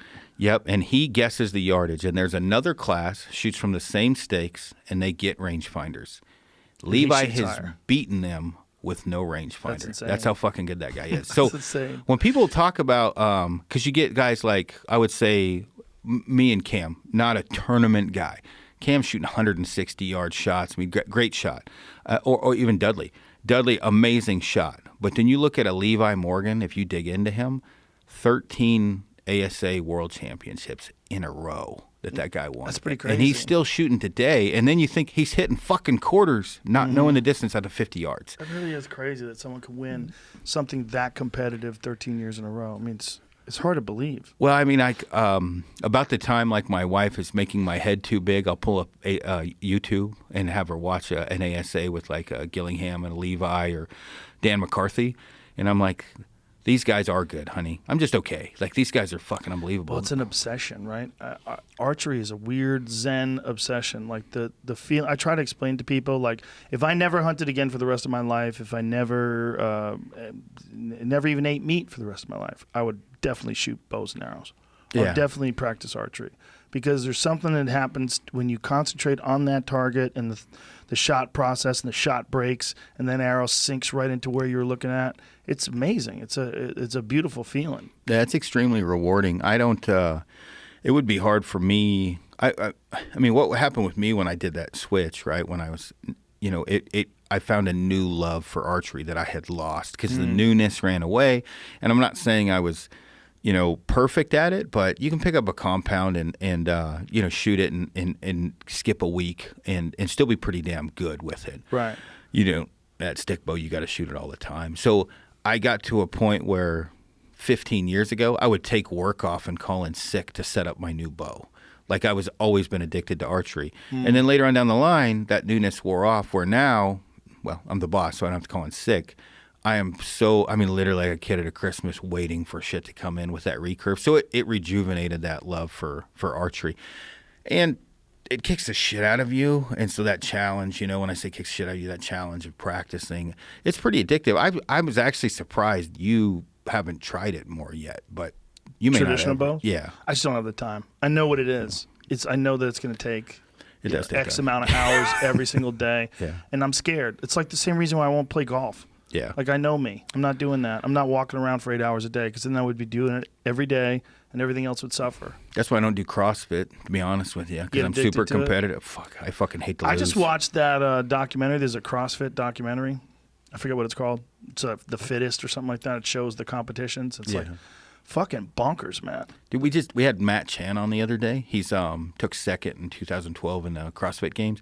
I'm not a CrossFitter, so I don't know all the different shit, but I mean, he's fit, that's for sure. But I've told Frank, I'm like, dude, I'm not good at not giving everything I have. And one, I'll probably fuck myself up physically, trying too hard. But two, the time to put into that with everything else I've got going on, my workout program's fine, so I'm like, dude, I got enough irons in the fire. I don't want to dive into the CrossFit arena and get consumed by that, as well as many other things. Even photography takes time, and all that shit. All your hobbies take time. So I don't fly fish. The CrossFit thing too. I know too many people that have hurt themselves. They push too hard and they hurt them. I was just reading an article about a guy who was a CrossFit trainer who got rhabdomyolysis. Oh, no shit. Yeah, CrossFit trainer. He's like, I'm a CrossFit instructor and I got rhabdo from a CrossFit workout. But you just, you're pushing yourself so hard with all those reps, and you're doing it, trying to keep up with all the people that are in the class with you. I get it's great for you, but for morons like me, probably not the best move. I'm going to agree with you in that moron category on my end, because a moron like me, I literally, Frank and I are competitive even though we're not competitive. We both want to do good. Mm-hmm. If I go into a CrossFit gym and Frank beats me, it's not like I'm going to go home and be like, oh, shucks, I lost. I'm like, motherfucker, and I'm going to go, full ape shit. So exactly. But it is, again, I get, guys get pissed or whatever about, me. I'm not talking shit about CrossFit. I'm saying I would probably slack on form because of whatever the WOD or whatever it's called for the day. Mm-hmm. I'd probably chintz on form and fuck myself up. Look, I know you can fuck yourself up doing everything, and I've fucked myself up doing jiu-jitsu multiple times. I'm not saying you shouldn't do it, but, I've talked to people that are real like legit trainers like Steve Maxwell, who said he doesn't like it because it's lifting weights as a sport. He goes, lifting weights should be something you do that enhances sport.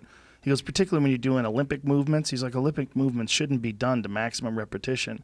And he's like, they should be done controlled, and they should be done, you know, a low number of reps, and you're just trying to build strength. But everyone's got their own thought process. And when you look at those guys in those competitions, and the girls scare the fuck out of me. There's some of those girls are built like fucking gorillas. Like, yeah, it's crazy. I don't know if that's good girls. Yeah. But I don't know who's into that. But the guys are obviously insanely fit. So saying that it's not good for you seems silly. It's obviously very good for them.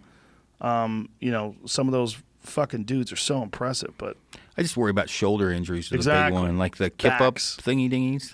What are those called? Kipper? Is it kip up, chin up? ups, yeah. And body chin-ups. muscle ups. Those yeah. things look like a recipe for me to fuck myself up. Yeah, so. they're less recipe for a labrum tear. But guys, a bunch of guys gave me shit when I set up my own gym. They're like, it looks like a CrossFit gym. And I'm like, yeah, I'm not doing any kip ups though. Like making jokes, but I do your a pretty gym simple. looks like a functional strength gym, you know? I do the most, you know, as far as like, I'll do one arm dumbbell snatches. I do some straight leg deadlifts, but I do everything in moderation. And where I used to lift super heavy for power, like crazy heavy. Well, you used now, to be a big motherfucker, right? I'm 70 pounds bigger than I am now. Yeah, that's so big. big. Well, I benched, my goal was to bench over 500. Now, for any dickheads emailing me, I cheated, right? I used steroids, and I didn't know what the fuck I was doing. So, but I tell you what, when your wiener breaks from taking that, that'll make you stop doing anything. 'Cause that's what happened. I didn't know what the fuck I was doing. But I got to where I could lift pretty much anything I wanted. I couldn't walk from me to Jamie and back without getting winded. And so, I'll just list what I took. It doesn't matter, Sure. right? So I was taking 250 milligrams or 1 milliliter of enanthate every 3 days. So basically, I was taking 3 shots a week of enanthate. I don't know what that is. Is that hardcore stuff? No, it's just testosterone, 250 Okay. milligrams. Okay. So I take 1 shot of that a week now for being on Testosterone replacement therapy. testosterone replacement. But I was also taking equipoise. That's for horses. Yes, it is. I was taking equipoise. I was taking that makes you super purple. Deca. I took trinobolin for a while, but I could not handle trin, dude. I hung a guy out of a building. Like, trin is not good. It's superhuman strength, aggressive, sex drive, but superhuman dickhead too. Like, it's just not for me. So I only took that for a little bit, and I didn't take it for that long. The one thing I found out is, one, there's a reason that you're not supposed to be on that shit. And I'm not a religious guy, so I'm not going to say God didn't mean you to be that way. But somebody didn't mean me to fucking be that way. Like, Well, you're monkeying with your structure, you know? Like you have a chemical and biological and hormonal structure of your body, and you're monkeying with that. You know, you're adding massive amounts of muscle to your body. You're adding superhuman levels of hormones to your body. well, and like the first time I took equipoise, it's a horse decongestant. So Is I that what took it is? it, and I was Decongestion? like, yeah, it's like cleans out the airways or opens up. It's a bronchial dilator. Some hacking shit up. I'm like, what am I getting sick? Well, it's because there was horses and pigs on the fucking container, right? Idiot, right? So, people ask me about it. I'm like, don't do it. Eat healthier, work out hard. Like, I lost everything anyway, but so the problem is in the middle of that, they have Deca, and they call it Deca Dick, right? It makes you like no sex drive. And I wasn't taking anything to, because I watched Hidalgo, right? And the horse fell in the pit with my daughter, and I started crying. I don't is cry. Hidalgo? It's a movie, right? Okay. Anyway, horse falls in the pit, and the horse gets like a spear in its leg, and I'm crying. I'm like, what in the fuck is wrong with me? Well, You're emotional. Jesus, my estrogen levels were like through the roof. So I looked, and like an idiot, I had 200 milligram per milliliter Deca, and then I had another bottle that was like 400 or something, and I got them mixed up, so I was doubling up on Deca. Like I said, some of the How dumber long did shit. you do this for? Maybe a year and a half. Did you get yourself checked out after it was over? Oh, Like, to yeah. make When sure everything's okay? Well, when I first got off, I wish I had a photo. I don't know if we could pull one up, how big I got. Dude, I look like that rock on Fantastic Four. It's fucking weird looking. Dude, I had Ronnie Coleman in here Oh, my a couple God. weeks ago. Yeah. First of all, what a great guy. So nice. Yeah. Like so friendly and so happy, even though he's basically broken. Yeah. He's had, how many back surgeries did he say he had? Something crazy. Yeah, like more than 10 back surgeries. I read an article that said 13, but I don't know. And that was probably it. His entire back is basically fused. Yeah. But when you look at him, when he was Mr. Olympia, when he was winning, Yeah. Jesus. Yeah. Jesus. I mean, that a human being can get that big. Oh, it's insane. And I only scratched, like I didn't put the, he's done it his whole life, right? Those guys are freaks. Phil Heath lives by us in Denver. You'll see him every now and then. You used to, and he's a new kind of one guy like Ronnie. Mm-hmm. The thing is, though, is like you go into a gym and grab 200-pound dumbbells and you start doing incline bench with no spotter. That grabbing some looks, but I genetically was not built to lift that heavy, right? Mm-hmm. There's some help involved in that. But I got to a point where I was super emotional, and not like I don't believe really in the roid rage thing because I never got that. What are you talking about? You're just telling me you're hanging a guy off the side of a building. That's roid rage. Yeah, well, let me finish. Good point. But I think if you just take an increased amount of like testosterone and anabolic in general, if you're a happy guy, you're happy. If you're a sad guy, you're sad. And if you're a dickhead, you're more of a dickhead. The thing with trend, that's why I got off it. That was one thing for me that definitely I was changing psychologically. Mm-hmm. When I got off, it was the problem. Like emotionally, I was a wreck. Like that's the closest. I'm not like a suicidal guy. Mm-hmm. That's the closest where my brain just didn't function right. And then I got off cold turkey and that is a big issue with kids, young kids. Their endocrine system crashes, and just like we were talking about with soldiers that have been blown up a bunch, or football players or fighters, your body's not producing testosterone correctly. After you get off that shit, you get really, really depressed for some people. Bigorexia is what they were telling me because I was afraid to go to the gym because I was shrinking. And, right. So you know what I did is I joined Planet Fitness. There Perfect. You can hide in there and be little and fit right in. You can't even make noise. No, I know, right? Kick you out. Lunk alarm. Have you seen that alarm? Have you ever seen an alarm go off? Yeah. So there was a couple muscleheads that went in there, I think, to prove it in one of the gyms that I went to, and they were grunting and deadlifting and drop. They kicked them out. They pull your membership. That's so crazy. You can't try hard. I know, right? Like if you're lifting heavy, you're gonna like. If you do that, they're like, "Hey, you're trying too hard. We don't want that here." It was weird for me. I'm not a weight dropper, but definitely if you're doing a deadlift, there's something and it's heavy. Something's probably going to come out of you, right? You're gonna do some grunting. I'm a right? grunter, bro. And so I don't. I'm not the guy that makes a crazy amount of noise in the gym, but there's times where the last couple, yeah. Oh yeah, it's frowned upon. So I went there for like 6 months, which I will say was the smartest thing I could have done. There was no temptation. There's Tootsie Rolls in a fucking basket at the front of it, right? There is no really? Oh yeah, they serve pizza. Tootsie Rolls, pizza. They serve pizza. Oh, it's the weirdest shit I've ever seen. At that place and space in my life, it was what I needed because I had no temptation. I just think it's amazing that they would set up a place where they're encouraging you to not try too hard. And they do well.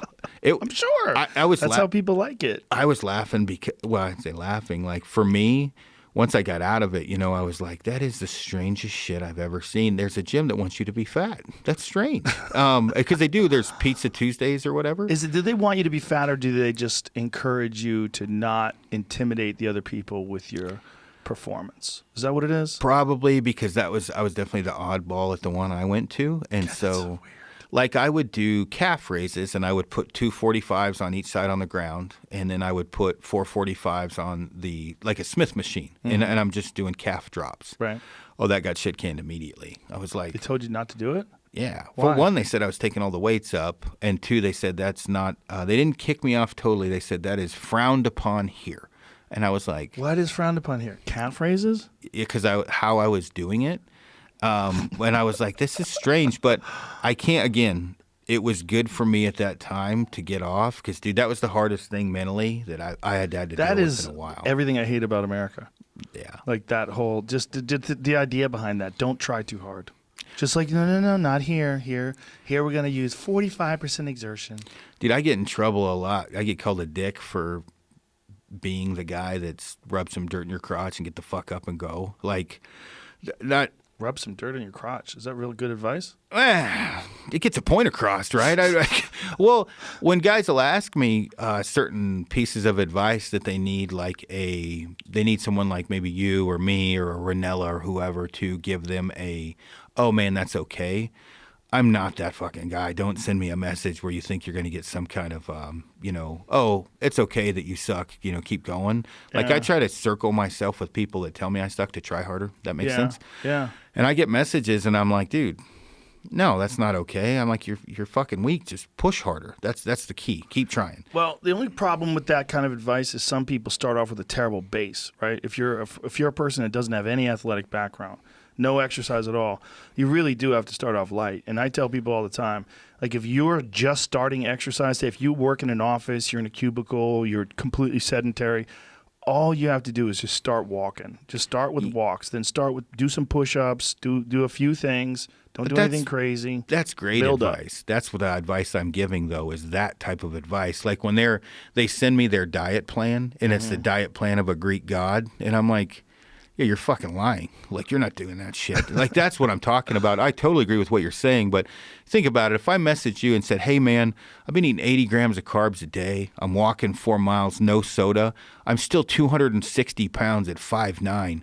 I think something's wrong. And it's like, yeah, you're fucking lying to yourself is what's wrong. Or maybe something's really wrong. You need to go to a doctor. I've said that, too, because I've met a lot of people with thyroid problems. Yeah, definitely that. But you can get checked out, and so I am probably not the best for advice because literally if you're the guy that's gotten checked out and you're just making excuses, I'm like, dude, you quit fucking lying to yourself and push more. It is kind of crazy how many people lie about how often they work out and what they do. Yeah. It's really sad. Yeah. Well, and again, I probably sound jaded, but coming as a recovering fat kid myself, right? Like, fuck, I wake up and eat peanut butter. My wife has to hide the shit, right? I got problems. So I know where they're coming from. You say that, but I've never seen you fat.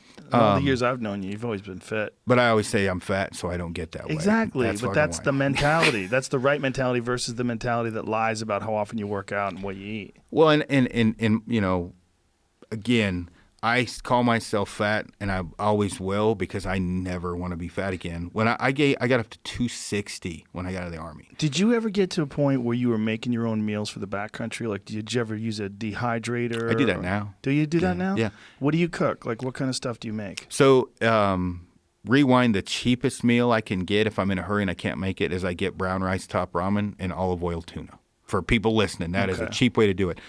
But so tuna and olive oil, brown rice top ramen? Yep. What is brown rice top ramen? It's just a healthier top ramen. Yep. Oh, okay. Yep. And then I make my own seasoning so it's not loaded with sodium. That's okay. it. But when I make a meal, and there's multiple ways to do that, the super easiest is just take elk steak, right, or elk a roast. Cook the roast like you normally would. And then in that roast, I'll cut up sweet potatoes and I'll put in veggies in there, just basically make kind of a stew. Mm-hmm. And then in that, so when I do that, though, I put a ton of olive oil in it because of the fat. And then I have trays on the dehydrator, and they're the trays where it's like a Frisbee, so it can't go through. So I've got elk, sweet potatoes, olive oil. I'll usually put in like broccoli, shit like that. And the sweet potatoes I cut up relatively small. I dehydrate it. It's that simple. Do you have to, when you make a meal like that with a dehydrator, do you have to add extra seasoning so that it tastes good when you rehydrate it? There's two ways to do it. What I encourage people to do is not add as much seasoning when you cook it because it will be hard to get it right. Meaning, everyone might, if you got a buddy or depending upon what the meal is, some meals are more flavorful than others. Some are more bland.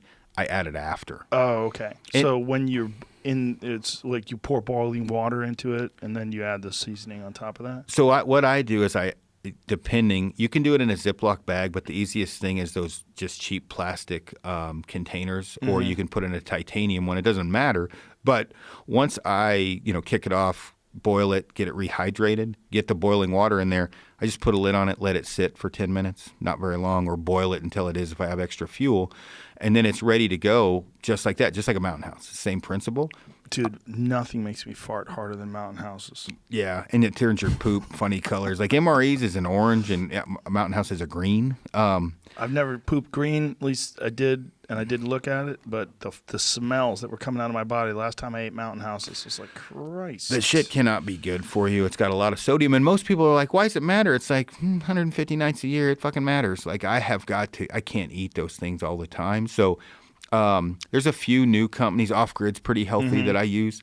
But when I make my own, like I will take Idahoan potatoes And then at home, I make for shepherd's pie, and then what I've made and put in the dehydrator, I just mix it with Idaho and potato, so I make my own shepherd's pie. So you dehydrate it, and then do you vacuum seal it in little packets? It depends. A lot of times, no. I actually just put it in a Ziploc bag. Really? Because the vacuum seal thing, it helps, but if I'm making it per trip or per month. You're not trying to get it to stay forever. Yeah, I'm not worried about it. So, yeah, that's one of the things. But there's other ways to cheat I say cheat the system, but there's other ways that you can save money, eat healthier, when you're out there. And a lot of guys, if you're only going for 7 days, it's not that big of a deal. But long term, you really got to think ahead. I would also imagine that it gives you an extra sense of satisfaction that you're doing something. Like you're creating your own meals. And while you're eating that, this is a meal that from an animal that you shot yourself. You put the meal together yourself. You dehydrate it. Now you're rehydrating it. That extra sense of satisfaction that you're doing something. It is. And actually, I've done it so much now that satisfaction is almost kind of, again, desensitized because we're talking 20 years. It's normal. It's normal. What's weird, what's not normal is when people look at me like I'm weird that I do it. That is weird for me. Like, I'm like, what? It's not. I'm like, you cook burger, don't you? Like, really, people come over and, my wife's a real estate agent. She gives a package to the people that want of wild game. Dude, it's like the smartest thing she ever thought of because I don't, I've never bought elk, but I guess it's fucking expensive if you go buy it. It's hard to get. Yeah, so she'll do like a package of wild game as a thank you if she sells a house. Mm-hmm. They'll call and she has all kinds of recipes or whatever. So when people come over and they're like, what are we eating? And I'm like, oh, that's mountain goat and that's moose there. And then we have like jalapeno cheeseburger and we'll mix it with Aoudad because Aoudad's kind of a weird flavor. What does Aoudad taste like? Because everybody is varied on that. Some people say it's terrible. Some people say it's delicious. I would say the taste is good. It's tough. It's tough, chewy. So it's good, like a braise it and slow cook it. So I don't think you can fuck up anything you slow cook. That's the thing when people I'm like, how do you fuck up a roast? Just, right. But if I took a backstrap or a tenderloin and cooked it, it was pretty tough. So we make everything into burger, salami, pepperoni sticks or whatever out of the Aoudad. Now, is it my first choice? No, but I tell you, the burger's pretty flavorful, so we make almost everything into breakfast sausage and burger. Does it depend on what time of year? Like if it's in the rut? I would say the rut part has a huge part to do with it. But if you make it into jalapeno cheeseburger, I don't give a fuck if you put that into a turd. That is going to taste good, right? It doesn't matter. And so the last one, that big one I shot, we made almost that whole thing into, we did. We made the whole thing into burger, brats, breakfast sausage, but it tastes pretty good. It's not bad. I mean, I think how people take care of the animal is part of the problem and how they cook it. Yeah. So we let them, we drip them, we drain them totally. And when I say age it, not aging, we'll let it hang for a couple days. Mm-hmm. We let it age as far as let it drain out. It makes it more tender. So I hate when people say things taste bad when it's just you're a dumb shit. You bad didn't do preparation. It right. Yeah, it's bad prep. Because I haven't tasted much wild game that wasn't great. Dude, we just did 3 hours, believe it or not. Good God. Time flies in this room. I know. I haven't peed yet, and that's a fucking miracle. I know. You drank 2 kill clips and a bottle of water. Yeah. Listen, man, tell everybody your podcast, KifaruCast. You can get if you're interested more in hunting and backpacking. KifaruCast, it's available everywhere. And what is the Kifaru International? Is the website? So Kifaru, KIFARU.net is the website, and KifaruCast is the podcast. And best fucking backpacks in the game. Yeah, I appreciate it, man. Thanks for having me on. Great for being here, brother. It was awesome. It was really fun to talk to you. Yeah, definitely. All right. Bye, everybody. I can't believe you're on there for 3 fucking hours.